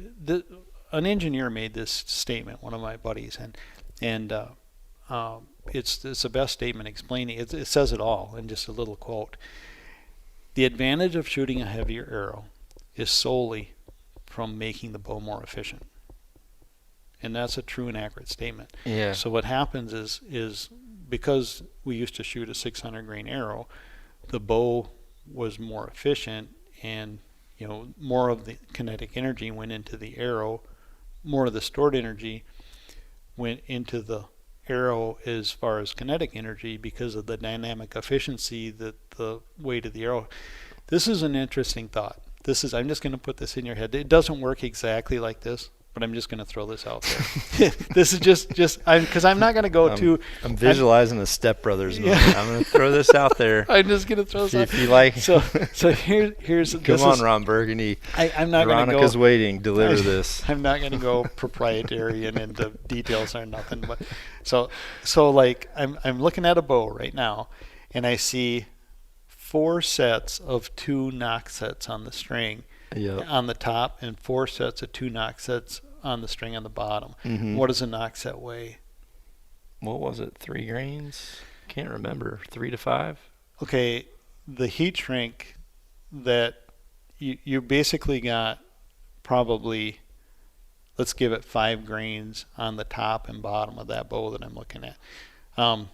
So there's 10 grains of heat shrinks, and you've got 2, 4, 6, 8. You got 16 knock sets at 3 grains is a lot. A lot. So yeah, so basically, Glad we're given mathematical data. Yeah, right. I'm more interested in where you're going. So the bows that were cruddy efficient, the Martin Warthog or whatever. Actually, that bow for the time was actually pretty good. Yeah. Competitively to the other bows of the era. But anyways, so a 600 grain arrow was better than a 400 grain arrow because we added the arrow weight to make the bow more efficient, right? And what adding arrow weight does is it makes the friction in the system less. It makes the whole mechanical system work better. Yeah. Right? That's making it more efficient. How many grains of knock sets are on that string? Because I know some of them are like 200 grains of knock set. Yeah, I haven't even freaking measured. Like, I haven't even looked at that. But yeah, back in the day, we were going nuts about a few grains on the string. But now we have to have it. Actually, it matters. So like if you cut 2 of those knock sets off, you've lost a couple feet a second. Yeah. Speed. So it or matters. move them. And those knock sets are not it's not storing more energy. Yeah. What it's doing is it's making the stored energy delivered to the arrow more efficient. Now think about that. You got 200 grains of knock set on the string. How heavy is your arrow? My arrow is like 460. Yeah. Plus 200 is what? 600. Dang, Joel. You're throwing mine grenades out there. Right. I like that, though. So it doesn't work exactly like that, but why the heck haven't you cut all your freaking things off your string and went and shot a 600 grain arrow and see what it does? Dude, I'm not gonna get too deep into bows, but don't think that hasn't happened. Don't think that doesn't happen. What I want to do? I'm gonna. This is what I hold on before I get into this. I want to just hit stop. By the way, because I'm trying to have a TV in here for the video podcast, everyone listening, and Joel kind of literally came last minute. I'm filming and recording with some last minute concoctions here So I want to make sure I hit stop and restart just in case we lose something. We don't lose the first hour and 35 minutes. So I'm just going to... It's been an hour and 35 We can edit minutes. this part out, but yeah, it's been an hour and 33 minutes. Well, this is probably going to be part 2 of the podcast. I mean, now that I realize... I actually didn't realize the first one was an hour and 33 minutes, but we had to do a quick pause so I didn't have any lightning strikes and lose all the media. All right, so we're picking up where we left off my conversation with Joel. We're on a brand new photo here. So what's this photo? Bullet holes. Well, that's just showing that I shoot everything through paper and I tune it and I get the arrows flying, before I do any kind of a test. Because you kind of need to make sure your arrow flight's straightened out for those of you listening. Otherwise, especially with penetration, you got some like wobbly old arrow going down there. It's not really fair, right? Right. So I tune the bows and get arrow holes from everything that I'm trying to test, and so that it's all legit. Because honestly, so what is? I so find this that has speed mark too. Is this just you're just showing what you kind of went through to make sure that 24 FOC arrow actually tuned? Right. Yep. And so the 13% and the 14% FOC and the different grain weight arrows and everything, just so that things are shooting. That's just a chronograph. And this is back when you were just showing the real speeds. It's just to document speeds on some of the information we were talking about. Yep. Oh yeah. Okay. That looks like your old desk. So this is what's funny is that's like card bills. that's like not even a part. So like for in the strength to weight spine ratio, I use those airstrikes because they're light and I can do crazy stuff. Yeah, you can manipulate them. I can manipulate them. When you got a real low grains per inch kind of deal, and I can stick a 300 grain point on there and vary the arrow weight and not lose my spine. And it's a high modulus, lightweight arrow. It's a good platform to do a lot of variables. When you have to be that diverse, like you can't start out with a 10 grains per pound. Yeah, you can't. You just can't. Or 10 grains per inch. Yeah, you just can't. But what's funny is through all this testing, which arrow companies have done, you end up at a GPI, grains per inch, on an arrow based on where they think that people should fall within their finished arrow build. Oh, right? Sure, yeah. Think about the Easton engineers. Oh my word. Those people are so smart. They've done so much of this stuff. That stuff's got to be just absolutely laughable for them to see somebody arguing about FOC and arrow weights, and to see this miscued data out there that's just totally not correct. Easton's just got to be like, some of the guys, they got to be laughing at it. I've like, they got to be like, wait, what? We did that like 40 years ago, and you were wrong then too. Yeah, for sure. And I mean, some of it so this is just showing your tip. FOC. Oh, you're just measuring FOC on the block. That's actually, the whole term FOC kind of drives me crazy because you got center of gravity and center of pressure. Yeah. And center of gravity and center of pressure is what truly matter. In center of pressure, then you're dealing with vanes and drag and that kind of stuff, and that gets really scientific and pretty deep, and then you're into the Easton engineer world. But FOC means the weight front of center. Well, that isn't really a thing for aerodynamics. It's more center of gravity and center of pressure. That part I'm not going to side with you on. I mean, I'm gonna say there's someone like James Park that would 100% know that, and if I were to tell you, what I will tell you is weird, and you can tell me if I'm wrong on this. What I found is when the actual weight of the point gets too big, it starts to mess up the accuracy of the projectile, in my opinion. Like, I feel like even though some of the numbers they're chasing get good, but what you have to do forward of the shaft that's actually flexing, this starts to complicate things a little bit. It's because of the length of the point. Yeah, I've Yeah. always felt like keeping the weight closer to that, like Like if actually, it was a weighted back here, is yeah, better than, yeah. even though it changes the See, spine. I feel that way with listen, I know the long skinny broadheads, like they're definitely going to be penetrating SOBs. Yeah, like the 3-1 or whatever. But when people ask me, like, why my arrow's at 29.25 inch, listen, the shorter I can make my projectile from a wind, drift, and aerodynamics point of view, the better off. Yeah. Like, and when I'm having to add like half outs and then like some kind of a really long front point, and I've always struggled with that. And granted, I'm at a long draw, like I'm at a 31-inch draw. My arrows are already pretty long as it is. When I make the point longer too, it even starts to mess up what I know about what's happened. Like I start to lose accuracy. Yeah. I've always, and when people say, well, why do you only choose the 100 grain heads? And this goes back to, like, honestly, what you taught me when we were shooting the T100s, the berries. Yeah. Though, like, to be able to shoot a short, compact 100 grain head, for me, just always flew so freaking good. Right. And there was less tuning issues than when you went to the same cut diameter, but like you lengthened out that ferrule like an OG Thunderhead, versus like a Trocar or something. Well, I think you're putting a vein on the front of your arrow, regardless whether you don't want the smallest vein possible, right? Because I mean that's interfering with airflow. When you put blades or any kind of a broadhead on the front of your arrow, you virtually compounded any problems that the arrow has, and it's a vein on the front of your shaft, and now your drag has to overcome that vein on the front, and like I said, that's a little bit of why I just stay away from broadheads as much as possible in conversation, because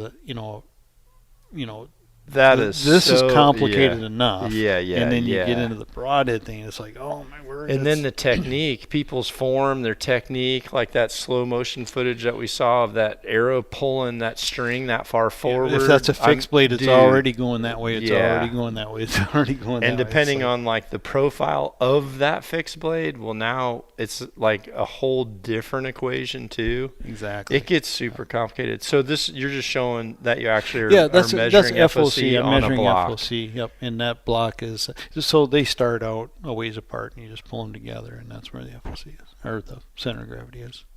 Cool. All right. Still showing that. Just marking your arrows. Obviously, that's showing. This is just verifying your weights are accurate. All right. So what do we got here? Is that a jug of sand? On this particular day, we had a jug of sand. And it didn't stop in the front side, so I measured the back side. Okay. And somebody would say, oh, it hung up on the vanes, but obviously there's 400 and 600 grain shot out of the same bow.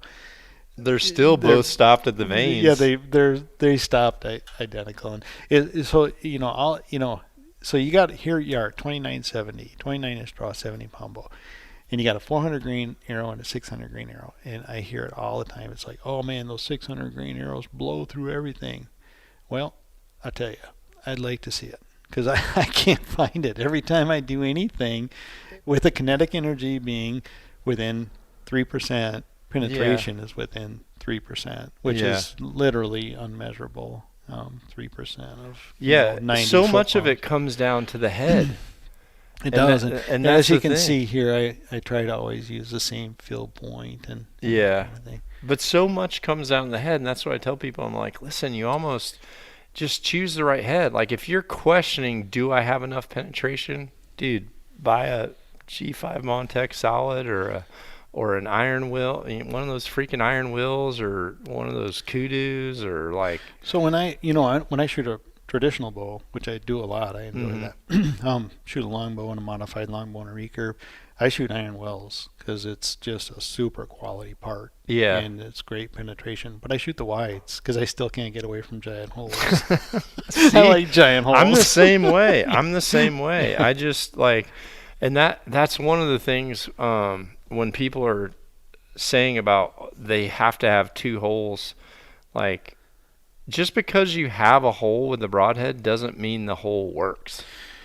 So because the skin moves, the flesh moves. You get there's this fat, and it blocks it off. I mean, when you really cut it open, though, it kind of has a problem closing back. My question is, if you have a 2-inch entrance or 2 1-inch entrance and exit, what's the difference?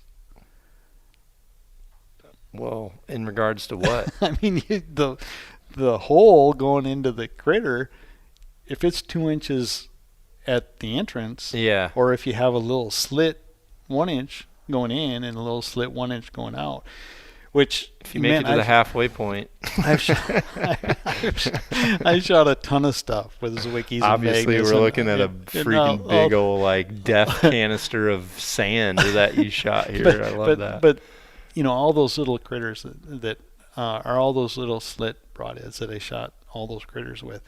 The hide shifts over the meat or whatever. You get that little membrane in there, and it can close up. Those big old mech gashes like Mega Meat or Rage or those kind of broadheads, those gashes, they don't close. That's what I say. But I mean, here's the thing. I shot fixed blades for a pretty, like, well, you got me on T100s. Sure. And the iron heads. Oh, that's right. We shot iron heads. We shot, and like we went down that pathway. 90 grain muzzies we shot a lot too. Yeah. I think the whole world did. Those we 90s. Glued them we glued those 90s in the end of ACEs. That's what it was. That's right. It would glue right into the ACE. We took those ACEs. It's so funny. People would tell me, they're like, "What do you think about using a pro comp for a hunting arrow?" I'm like, dude, we used X10s. I shot a ton. Yeah, they were X10s, and we glue the muzzy directly in there because the blades go in from the front and lock with the head. Well, I thought Muzzy made a broadhead with an outsert to fit on some of the very first demons. I just took the regular one. We were gluing, because I think Rod White hunted with X10s one year too. Yeah, and they were very good. Okay, this is just sight scales.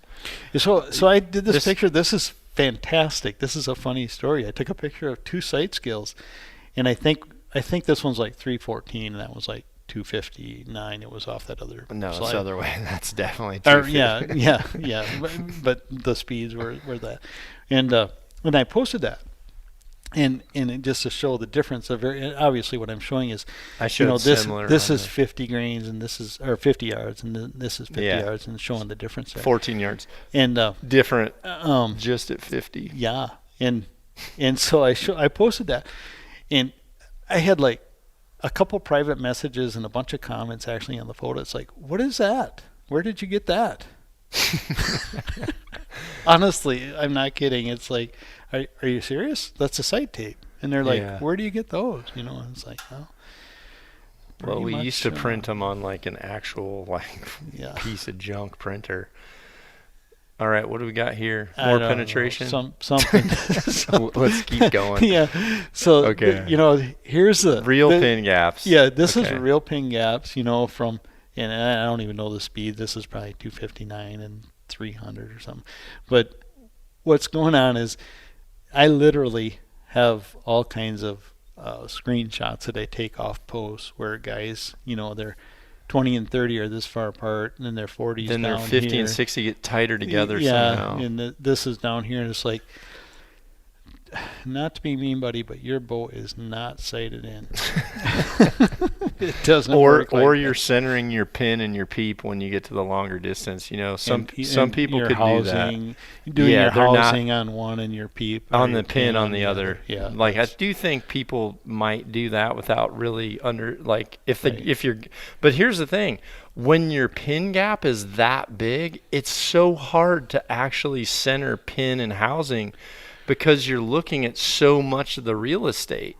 When everything's here, it's like center, forget about that. Now I'm just like here. Right. Like totally different. Remember all the years of Sherlock and the CBEs and all that stuff. They weren't round. Of course. They were square. So the only thing we could do is center your pin.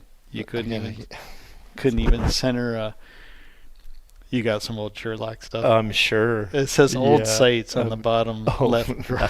That'll be it. So what was this? I'm gonna look, see if we got some.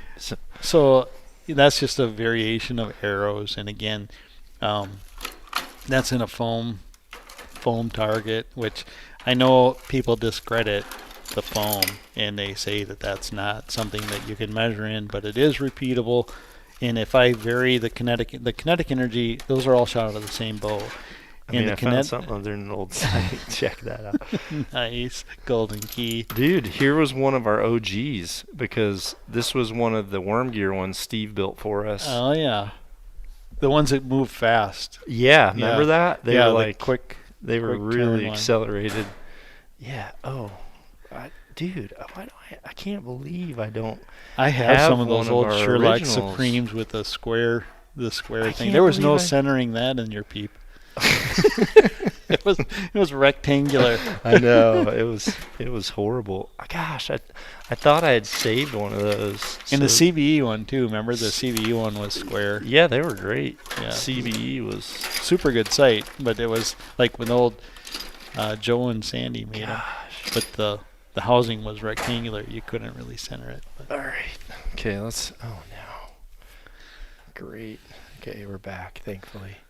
Okay, we saw that one. Saw the drop. These are your different arrows. So that's you arguing that. Okay, so what's this one? So again, all arrows, I set grains and tuned perfect, same diameter, same points. And I set, at 11.1% FOC and then 18% FOC, and found virtually no difference in penetration. Actually, I would place this within the margin of error, but 13.59 versus 13.5. Yeah, so that it's within the. Well, what's crazy is like we're having these discussions. I think people out there should hear them. I think it's super important that like we come forward, and that's why when Bill called me, he's like, can I do a podcast? I'm like, dude, 100%. Like, yeah. I'm down with it. And honestly, when Troy reached out, I'm just like, hey, bro, like, I'm good to go. Trust me. I'm totally good having a conversation. So have you, I guess, two things. One, did you ever factor FOC in with your stick bows when you would build? Were you ever focused on FOC, or were you worried about total weight? No, so with my the stick I currently shoot, I actually shoot bamboo, and I've shot carbon and a lot of precision stuff, but I really enjoy the nostalgia. So I use turkey feathers off turkeys that I shot, and bamboo shafts and all that kind of thing. And those are typically, and I use an adapter to be able to get the iron wheels on there and that kind of thing. Right. And I really enjoy just the simplicity of all that. But those arrows typically run between 525 and 535 grains is where my stick is at, and that's at 45 pounds. But keep in mind iron that wheel is wides. Is what you run? I shoot wides, but that is making that bow more efficient because it is a heavier arrow, and the bow typically isn't as efficient, of course, as a combo. Okay, so what's your kinetic energy with your stick bow? 24 foot-pounds. Okay. You've probably shot more with a stick bow than most people will. Like an average compound shooter that puts in for tags, I know you've shot more with a stick bow than what the average is. You probably did when I had already met you. So it's 24 pounds. The one I shoot now is, I used to shoot a 65-pound stick, and now the average weight, I'm on a lot of those forums and a lot of those groups because I really enjoy that. But the average weight for stick bows nowadays is probably between 45 and 55 pounds of draw weight. That's what I figured.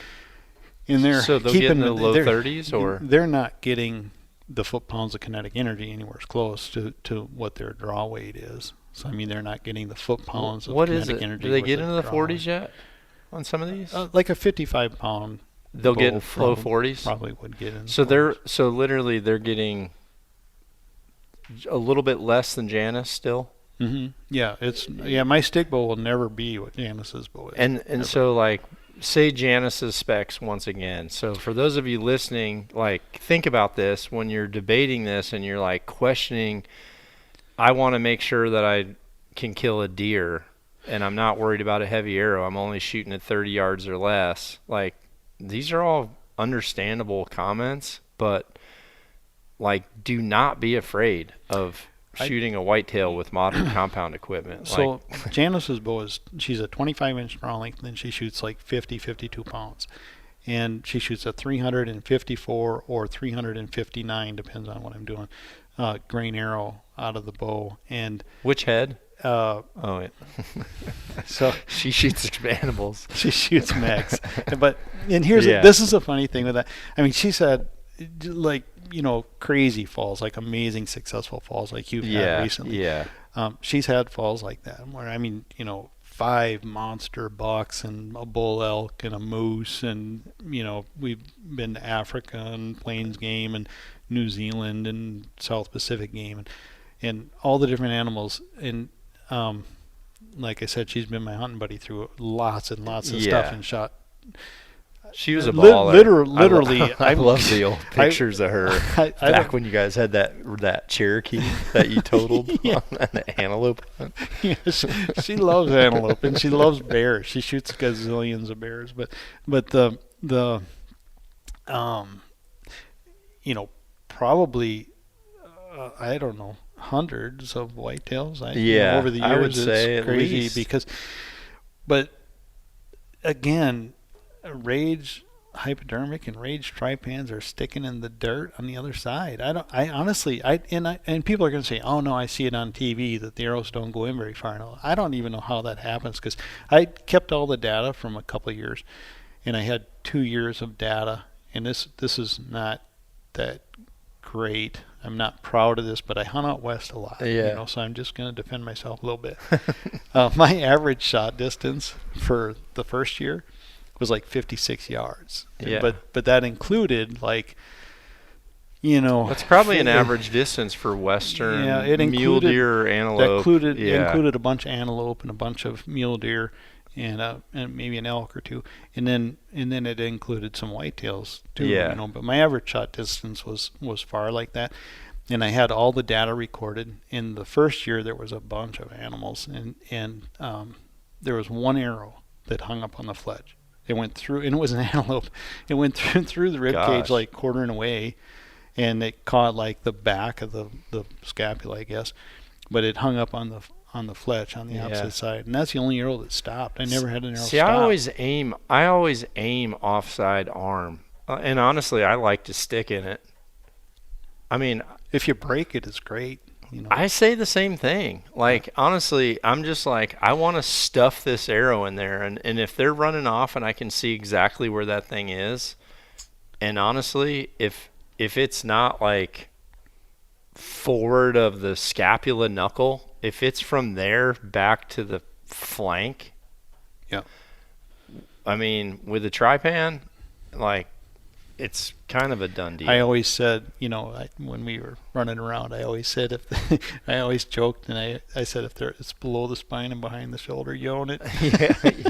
If you track properly, and like I've had a lot of I guess newer bow hunters that are, I guess, higher profile people that I've had to like track for them.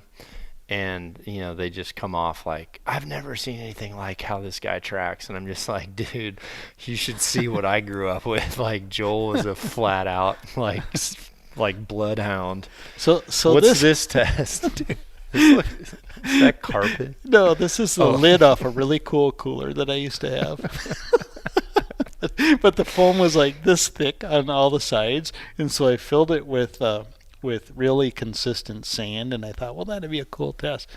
So I brushed it all off and like had tried to make it as even as possible, and I shot all these different arrows in the sand and whatever. So it was foam, sand, and then foam on the backside. So the tip of the arrow was actually touching the backside, just to you're just something else to shoot arrows Yeah, into. but you're still showing the same thing. Everything we do is the same. It's going to show it there. Yeah. So roughly, by the way, the margin of all these arrows going a pretty big spread of speed and also a big weight range, 200 grains of weight range. But the FOC runs from 15 to 20, almost 22, but the KE, coming back to that once again, is pretty 85 to, to 87. Like 85 to 87. It's a variety of arrows all shot from the same bow. So it's typical Joel. Like you're gonna do a test, but you want to like put nice fresh stickers in here. So like it's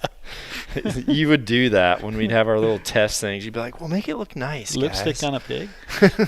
so this is funny. So I took Janice's bow. Dude, look at that. And I took Janice. So this is the same test, and I just stuck chunks of wood in front of it, right? So it's going through wood, foam, and like 24 inches of sand, and then some more foam or whatever. But there's one point. Maybe slide to the next photo. That's Janice's arrow, and that's a piece of wood that I'm going to test her arrow on. Oh, so this was the beginning of the test when the sand was fresh. So that's before I shot it.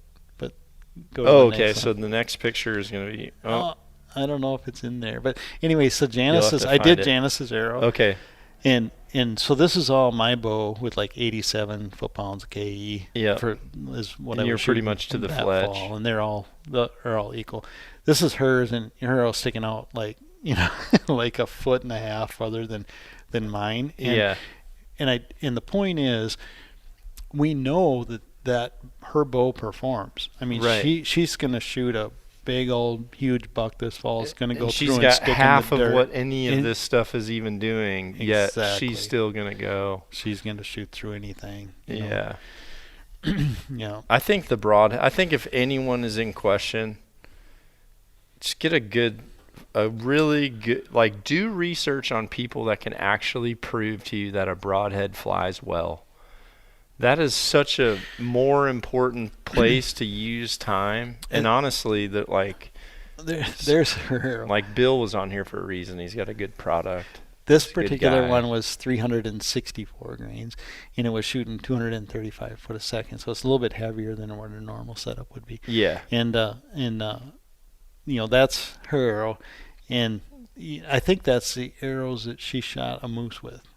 And so yeah, that's what's required. Janice's arrow went in this far, which is far enough for a moose, is what you're saying. Yeah, and in the moose, again, talking animals is endless, but it buried to the fletch and in the rib cage. And you're saying on the moose it actually buried to the fletch. Mm-hmm. Yeah. So these arrows would have done more. Yeah, those arrows, like, gel is like meant to stop something to be able to like look at it. Right. That's what it's made for, right? It's not made to shoot broadheads into it. If it doesn't stop, if it here's the thing with that. There's a lot of people argue that, but if it doesn't stop the arrow, what are you going to measure, right? There's nothing to measure. So unless you're doing things like have a laser and see like the velocity that is penetrating, what archery is missing, and I'm a little bit jealous of some of the firearm stuff because archery's missing standards. We don't have standards. It's coming. Please, it's coming. Let's do that. I can't talk about it, but yeah. There needs to be standards in what we're testing, what we're shooting into, and when you do that, you're going to see that everything that we've been doing is the way it is. It's not, and I don't know how to show it. I've done all these different little ditty tests, and this is just on my own goofing around, but I've done these things to try to show people rather than just telling them. Because if I type in there and say kinetic energy when it's consistent out of the same bow with a 400 grain arrow and a 600 grain arrow, they're just going to laugh. They're going to shoot that down. So I try to show it, and it just, that's how it works. That's how a bow and arrow works, and it's because we are so dynamically efficient nowadays. Pick a number, say 85%. I'll say most all modern bows are 85% dynamic efficiency. That's with a 350 grain arrow. They're not going to make 94% dynamic efficiency with a 1400 grain arrow. Yeah. So that's your gap. You can go from, you're going to go from 85% to 94% with a 350 grain all the way up to like a 14 or 1500 grain arrow. That's the room that you have to work with. So when you go from a, I get people are like, oh, I'm going to add 50 grains for a little bit more penetration. That's so small. You just gained 0.1% of energy into the arrow, and you probably lost 20 foot a second doing it. But for me, what 50 grains will do is the accuracy. Right. And that's what it's all about. And that's what it's all about. Like, that's what I'm telling people. It's like, listen, 100%. We made brass inserts for ACEs because we had an aluminum insert. That's all there was. 16 grains, right? Is that what it was? Yep. But when you went to a 150 grain head all of a sudden with this arrow, now it groups better. But you don't like the flight characteristics of a 150 grain broadhead because they sucked. We couldn't get them to fly. They were too big. It's Out like front. The weight came with blade size. Remember? Like, that's how they used to be. So it's like, well, wait a minute. This goes back. Can we shoot the T100s? Can we shoot the Steel 100s? But have 150 in the front. Yep. So that's when we started to make the inserts. It was always chasing groups. It chased the groups. And then what we realized was the weight of the head normally came with compromise because it came with the aerodynamics and the shape of the head. Yep. So now it's like we can, like that Sonic KE, how cool is it? You can get a 250 spine, throw 75 grains of brass in the front of it, and shoot any compact 100 grain fixed blade head you want, and that thing's going to shoot awesome. If you want more weight, then you go up to an Axis. They're match grade. They've already done all the freaking homework for you. Yep. You can put brass in there, and you know what? If you find out later that the heavier stuff isn't necessarily working for you, then dude, there's some pretty awesome flying 75 grain fixed blade heads if that's what you want. Yep. But you still have 125 in the front, which is what that's like what we had. That was almost like what you had, 100 and 125 grain head. Here's my conclusion to all this. If I had to summarize this, I'll summarize it for you. I could throw my grain scale in the garbage. I don't need it. If I'm shooting over 280 foot per second and it's wad and arrows up the size of a tennis ball at 100 yards, I'm good. I don't care what it is. Yeah. I don't care if it's 420 grains, or I don't care if it's 400 grains, and I don't care if it's 490 grains. It doesn't matter to me. Anything up to accuracy moose, is you're saying. Accuracy. Probably. We're not talking dangerous game, I guess, just for those. Accuracy is 100% where it's at. It doesn't, if I don't usually go over 500 grains. I would, or it doesn't really matter, but it slows my bow down because I only got a 29-inch trolley. But if I would go from 500 grains to 350 grains, any direction, if it's shot good. So I mean, if I can hit a bottle cap at 100 yards every time I'm shooting that arrow, with I don't care what it FOC. is. It could be 5% it could be negative FOC. I don't care. If it'll hit that bottle cap every time, I'll shoot it. Yeah, and the thing is, arrows are like, the purpose of an arrow was penetrating chainmail. Like that, arrows penetrate. Like they are a direct force into a very specific point, and regardless, the penetration is pretty freaking serious of an arrow anyway. Inherently, an arrow has incredible penetration. You always hear the stuff about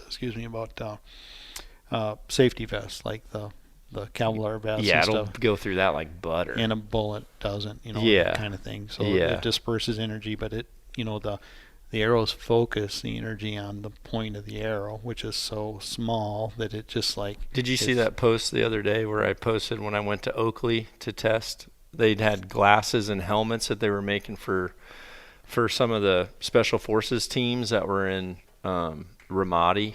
I didn't see it. Yeah, they had me come out because they built these helmets with like these shields and stuff because they had intel that like the locals in the urban warfare had bows. Oh. So they wanted to know if it could stop it. And like they were pretty thick and they were stopping. They were all pumped because it was stopping.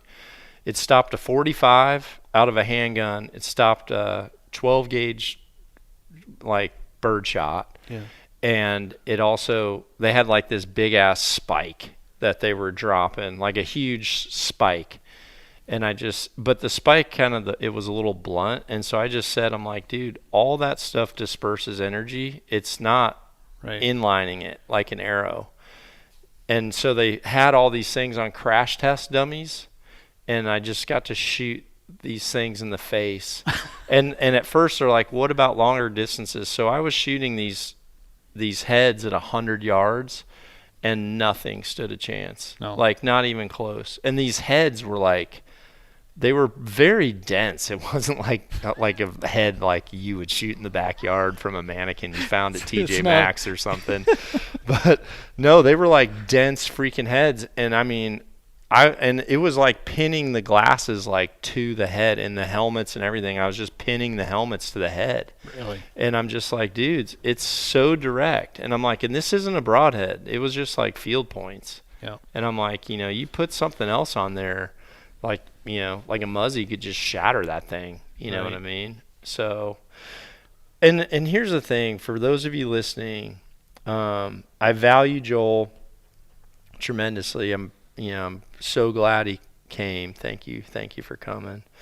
Thanks Mathews for letting him come too. I know it might have been a little weird, but I'm not sure they know. They will soon enough. It's fine. Everyone there is still family to me for sure. I mean, I don't think.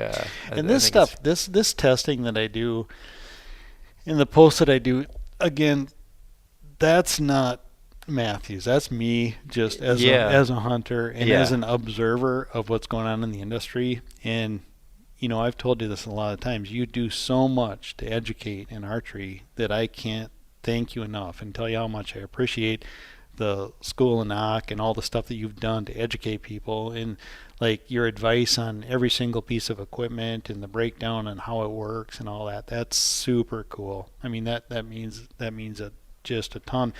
And I brought this to your attention about 3 years ago about this arrow thing. I'm like, dude, there's so much crazy misinformation out there. It scares me to death. And I told you stories. I had guys show up on antelope with 700 grain arrow and a single pin, and it's like, come on, man.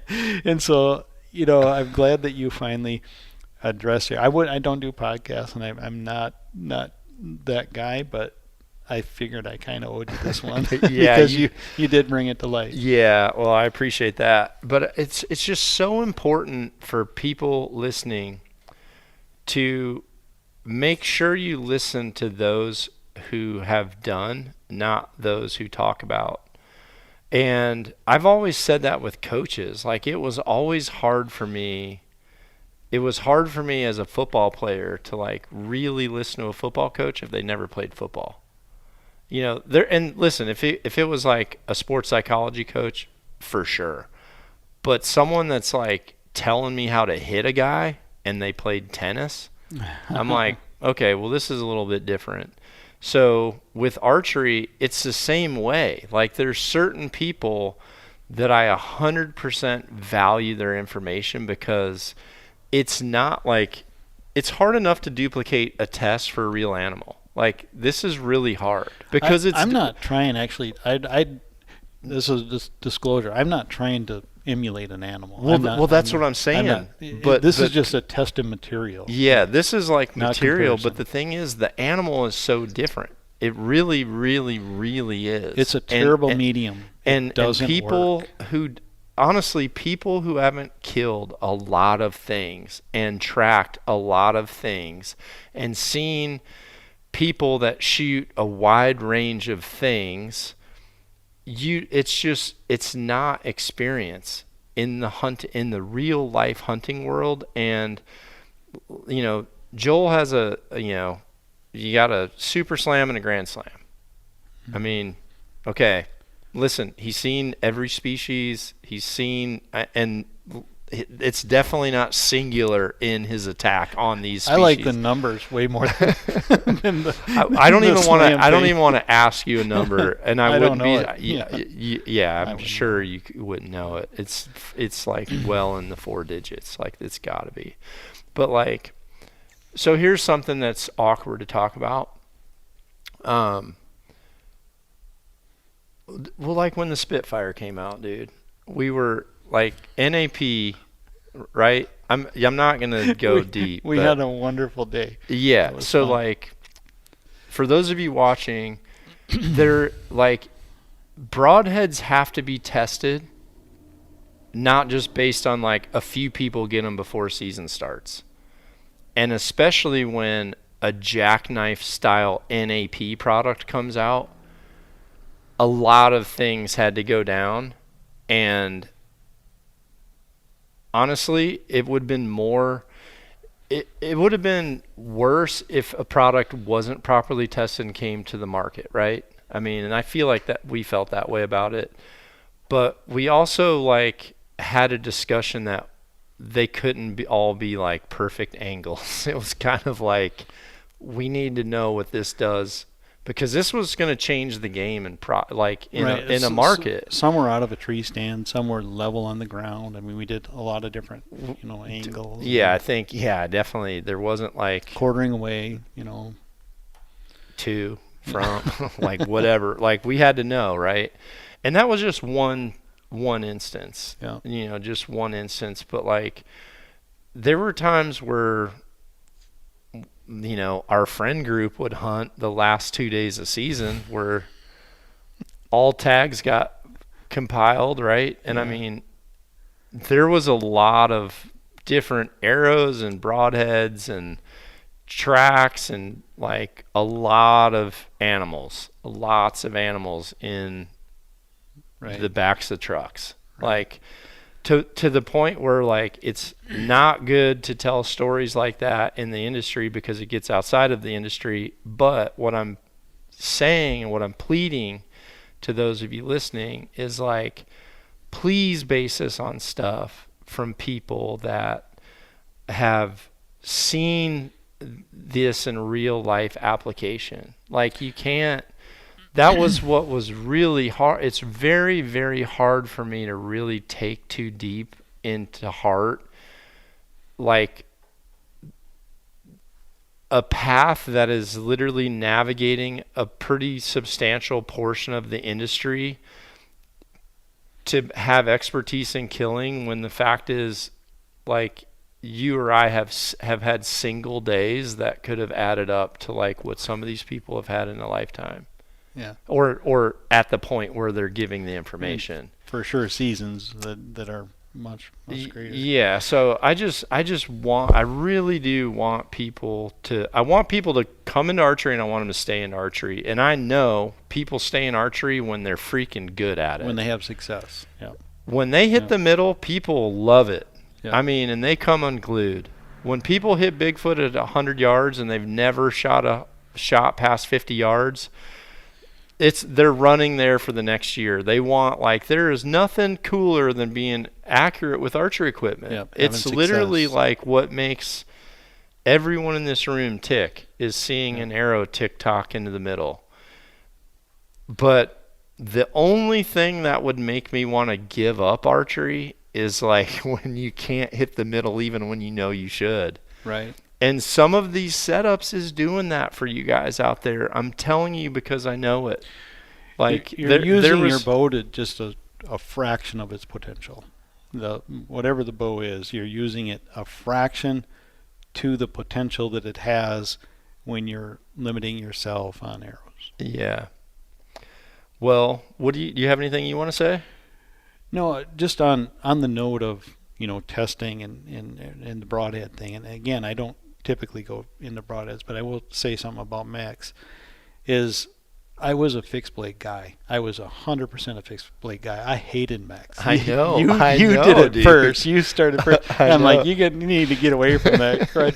So I mean, it was Muzzies and Rocky Mountain Ironheads and titaniums, that kind of thing. Yeah. Well, and Zwicky's before that. But I always kept an open mind, and I always kept one in the back of my quiver. And a doe during doe season, or an extra tag, and I'd whack a doe with a mechanical, and then I'd shoot a hog, or I'd shoot a. It started on turkeys because I remember I remember you said, dude, they're good for turkeys. Yeah. And nothing else. Yeah, you know why? It was because Pierce had came and shot that turkey out by Fort McCoy, and we had to track that thing down that runway and all that across stuff. The runway. That leg fell off through flight, and you're like, dude, he would have never got that if he had a fixed blade head. So, I continued to give him a chance, and I mean the transition from fixed blade to mechs took probably, I don't know, 5-6 years. I wouldn't shoot him, and then I thought, well, maybe I'm going to shoot him this year, and it was probably the gator, the one that's like a sever. The Rocky Mountain gator. Yeah. Actually, they were. And then I went to after that I went to the sniper, which is virtually a rage. Yep. And anyways, and I started shooting that for the primary head, and then I really became, pretty darn attached to the. This might be from your old desk, dude. That is it. You robbed the stuff out of my desk. It was actually my desk, but I think this was an SKB. That's a. For some reason, something you said reminded me I had this in. That's a titanium right there. Those are washed. Dude, remember those? That was one of the original razor caps. Right? Yeah, that was one of the original razor caps. But that's funny. Yeah, so these are bam. Yeah, that's a sniper. This is a monster good broadhead. Except for that. Yeah. That would fold. But dude, that was the beginning of the whole rage thing. Dude, and then what this was this? This is a.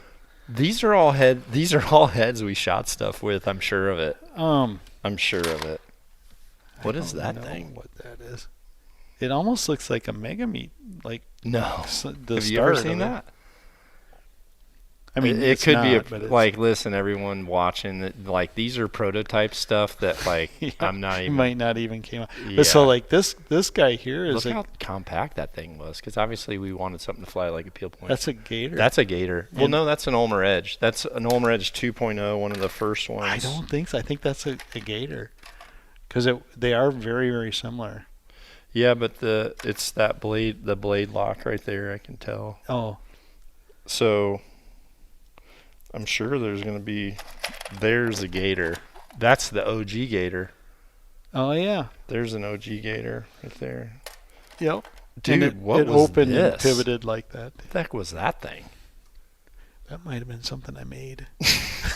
Honestly, I think it is. Dude. I don't even know why. No. Something you said. You said. This is NAP. Yeah. That's an NAP? Yeah. Oh, dude, this was probably when we were testing for them.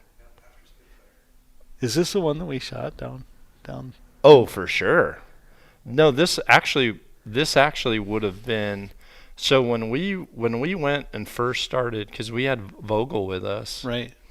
And Jürgen.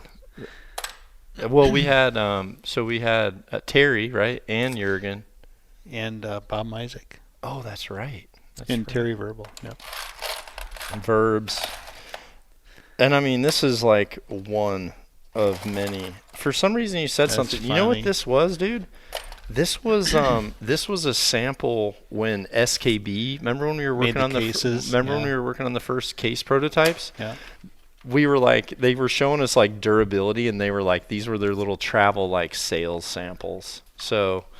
Yeah, this was, dude. There's some T100s brand new in the pack. They're probably someone out there is probably man, I need to be finding one of those. Yeah, that person would be John Schaefer. He loves these things. Does Absolutely loves them. Yeah. Shout out to Schaefer. Also another guy that honestly is such a legit shop. That's the OG, remember that? Oh, yeah. The Steel 100 yeah, rockets. You shot those a lot. I shot the crap out of these. And by the way, when I say that, I mean, it was a 1 gallon bag of these a year. Remember? It wasn't... It was a very fun time to be an 18-year-old with Joel as your boss. And you could shoot good, and we had tons of friends in the industry that all needed help and advice and testing. It was super cool. Nothing else? Nothing else you want to talk about? You got a chance? So let me just ask you this. Obviously, it's not every day that you get a freaking Pope and Young legend in here. What was your favorite animal? What's your favorite? I love sheep because where they live and the goats and stuff. Some of that has been a while ago for me. It's so weird. But I just like where they live and that kind of thing. But I would be a happy camper if I said this on the way here. I would be a happy camper with like 30 antelope tags a year and just cut me loose on the prairie with my binos and rangefinder. I'm good with that. 30 goats? I just love shooting antelope. It's wide open country. I do it's super challenging. Yeah. It's always a rangy shot and challenging shot, and just spot and stalk antelope are just a ball. But I like all the critters. The small deer are super fun, like the Coues deer and the Columbia It's so blacktail. weird. You've said two things that are two reasons why the slam has never been it's just never been of interest to me at all. Yeah. I don't know how to explain it. It's just it really wasn't for me either until I said that all to of a sudden Preston. I looked and I'm like, whoa, I'm almost there. Preston Ferrier, he was here. Yeah. Because he was in one number after you, I think. Didn't you guys both get it in the same month? I think so, yeah. So I asked him the same thing, and he said sheep. He was surprised that I haven't hunted sheep, but I just I've done mountain goat, and I love that country because there's other things you can hunt in that country. I love hunting grizz and stuff and that stuff. Yeah. But and I'm sure I'll shoot one at some point, but that was one of the ones where I'm I don't know if I want to dedicate that much time to get the 4. And then the other one was a small deer. I was just it's kind of Coues deer. The Coues deer it's a whitetail. Put a whitetail in a desert and stick the desert on a mountain. See, everyone says Coues deer, but it's almost I don't know. It's Then, I can't mount it. If I put it downstairs, it would just it would look so bad. That's what Darren Collins always says about my mule deer. He's like, man, that's a super nice blacktail. And I'm like, no, that's a muley. I'm just kidding. Okay, so that's it. I really don't have anything. Was there any that were surprising, that you didn't think that you would enjoy them, but you actually really did? The Roosevelt elk are cool. They're just a cool, big old bodies. It's just a cool. I mean, pure wilderness Roosevelt elk that's a cool critter. I've never shot a blacktail, but I really want to. A Sitka or a Columbia? A Columbia. I think I'm going to ask Wayne Endicott to take me. Yeah, I feel like it would be. He's the guy. Is he the guy? Yeah. I just feel like there's certain people I want to have hunted with one time, and it would be fun to hunt with the people that are that's the kind of their thing too. Yep. You know what I mean? If you're listening, Wayne, I'm inviting myself. Please invite me. I'll pay you. I went to California for a Columbia blacktail, and then I went to Oregon for a Columbia blacktail a couple times, and I shot the one in California to finish the Super Slam. But that was the only animal in the Super Slam that didn't measure enough to meet minimum Pope and Young requirements. So I thought, well, I kind of want an upgrade. And so I kept going back to southwest Oregon, which is where the really big blacktails are. And the year before last, I was in Oregon 3 different times. I was out there for a week, 3 different times, and I never fired an arrow or drew my bow. And then last year, I went out there, and opening day was blessed with this crazy blacktail. It's coming down this canyon, and I see split backs, split seconds, and a split on the front. And I'm like, that's not even, blacktails don't even do that, And anyway, I got this thing, and it's way Boone and Crocker, just this monster giant blacktail. I'm like, well, that kind of was icing on the cake. That was sweet. But yeah. I would hunt those every year. I mean, I really enjoy that. It's fun. So What's it? Is it in the real dark, like gnarly Bigfoot timber stuff? It is, yeah. See, I kind of like that eeriness of that too. It's like a lot of things, though. You can hunt the wilderness in the Bigfootish, rainforest kind of thing that's out there, but they're also like when you drive through town, they're in people's yards eating off apple trees. And it's like there's these, and so you kind of just got to balance it for yourself. I mean, personally, I'd rather shoot a small one out in the wilderness, like for real, than in town doing an urban hunt. Yeah. But yeah, blacktails are cool, and just like goose deer, they're super cool. It's fun, and here's the thing: nobody cares about them, so it's like, a thing. They're not on the triggered list. Yeah, they're not on the flavor of the month for critters list. Like, give me a rundown of your setup right now. I shoot typically 29-inch draw length with like 72 to 74 pounds, and I'm shooting like a 300 or a 460 grain arrow this year. And again, my arrow weight, I weigh it just for a point of interest right now, but I'm shooting a setup that groups really well and tunes really well. If it tunes perfectly, when I fire it, it's like a laser beam to the target, and I get tight groups. I don't care about anything else. I know. That's it. That's all that matters. Well, that's like the amount of people that comment on my arrow flight, but then when I make a post saying that I believe in a middle ground, and listen, now people are starting to retract on like some of the people going, well, that person is an extreme FOC. They shoot the same total weight arrow as you do, actually. And I'm just like, okay, some people have regressed in like their stance, I think. But when you make comments for years about how amazing your arrow flight is, but then you want to debate the ingredients that go into the perfect recipe, there's ingredients. And with arrows, it's cause and effect. Like someone's like, well, I just switched to a lighted knock. Well, it's not the 12 grains. How does that knock fit the serving and your knock gap? Like, that's what's going to change stuff the most. It's super critical. That's why I typically don't shoot lighted knocks. I know there are some out there available today that are crazy accurate, crazy consistent, but in the past they maybe weren't. Yeah. And so the knock is where super important component. I don't do anything on the knock that could potentially lead. And it could for sure. The other thing that I might want to mention is grains per pound. So like, your grains per pound that you're shooting, because you have a long draw length, and you shoot 75 pounds, and you're shooting a 510 grain arrow. No, I shoot 530, right at 530 with a lighted knock. Yeah. If I shoot that, my grains per pound is way more than your grains per pound. And so, and if somebody 60 pounds is shooting that, so if you take the grains of arrow weight and divided by your bow weight and kind of reduce it down as you go and draw this. So like if you're 55 pounds and say you're shooting 8 grains per pound, what I always find that works the best for me personally is between like 6.2 and 7.2 grains per pound. I always end up in that range, and that's between like, I don't know, it's like between 430 and 500 grains.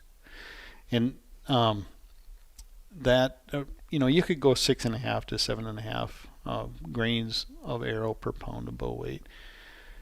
7.06 where I'm at. Yeah. So like now think about my wife's bow. She's at 50 pounds and do the same grains per pound. What is she at? 50 pounds, and just multiply it times 7.2 or whatever. 50 times 7.02. Yeah. 351. There it is. So she's shooting the same bow you are. Yeah. That's my point. Is that she is shooting the same bow. So people see that arrow weight and they're like, oh yeah, that's never gonna work. Yes, it does, and she is now capable of experiencing the benefits of her bow just as you are. But if she's shooting a 480 grain arrow It's like you shooting an 800 grain arrow. Yeah. You don't want to do that. No, I and don't. neither does she. No, I don't. I did on a giraffe, but like, what worked out awesome with that bow?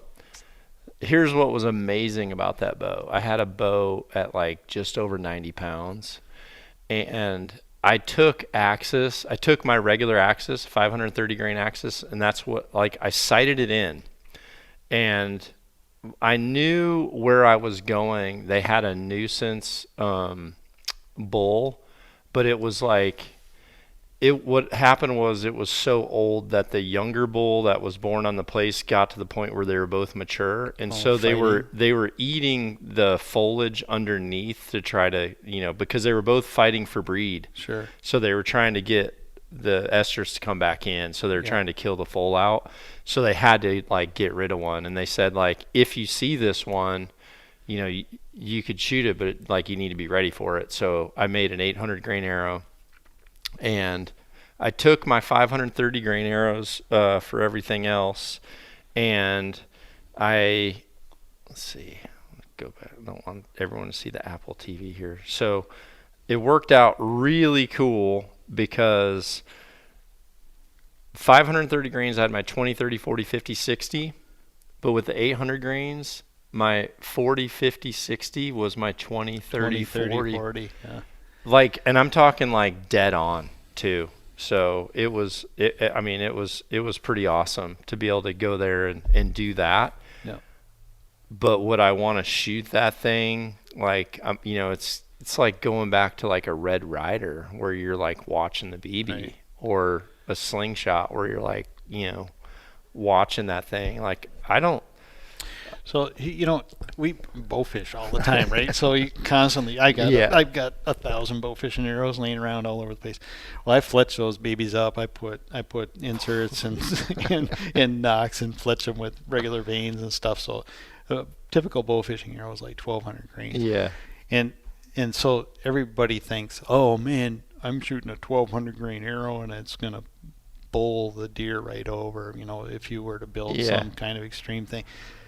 You know this. Yeah. Have you ever shot a bow fishing arrow out of like a 60-pound bow at like 40 yards? Dude, it's horrible.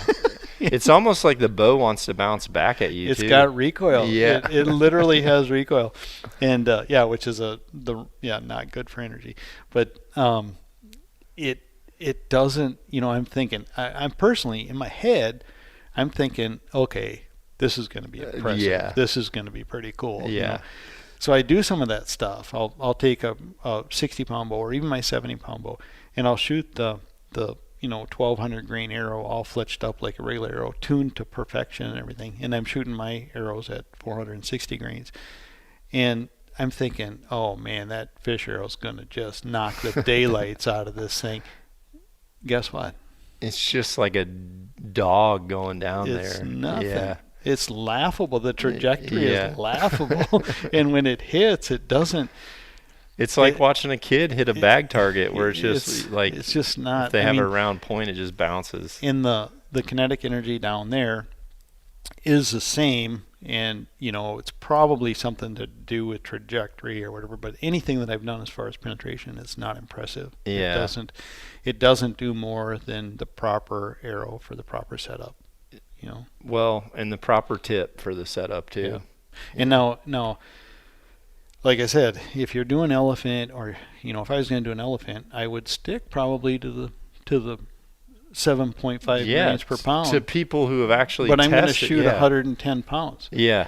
Right. So I'm I'm going to it's going to be an 800 grain arrow. Yeah. But it's going to. That 800 grain arrow is the same as my wife shooting a 350 grain arrow. It's not going to have as much energy, but as far as performance wise, it's pretty similar, I agree. I love it. Well, for any of you listening, I'm pretty dang certain when I say that this will be my last guest to talk arrows.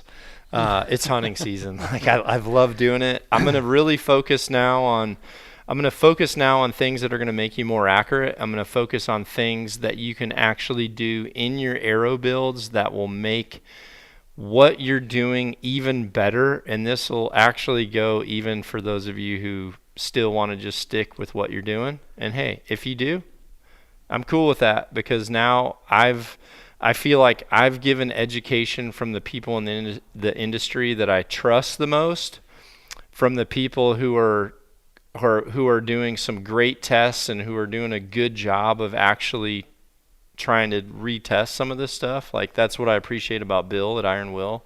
I love that he's coming forward and he's doing some stuff. You know, he's doing some stuff and some like modeling and that. Sure. Which I think it's going to start to make him say, oh, well, now that's starting to become relative to this.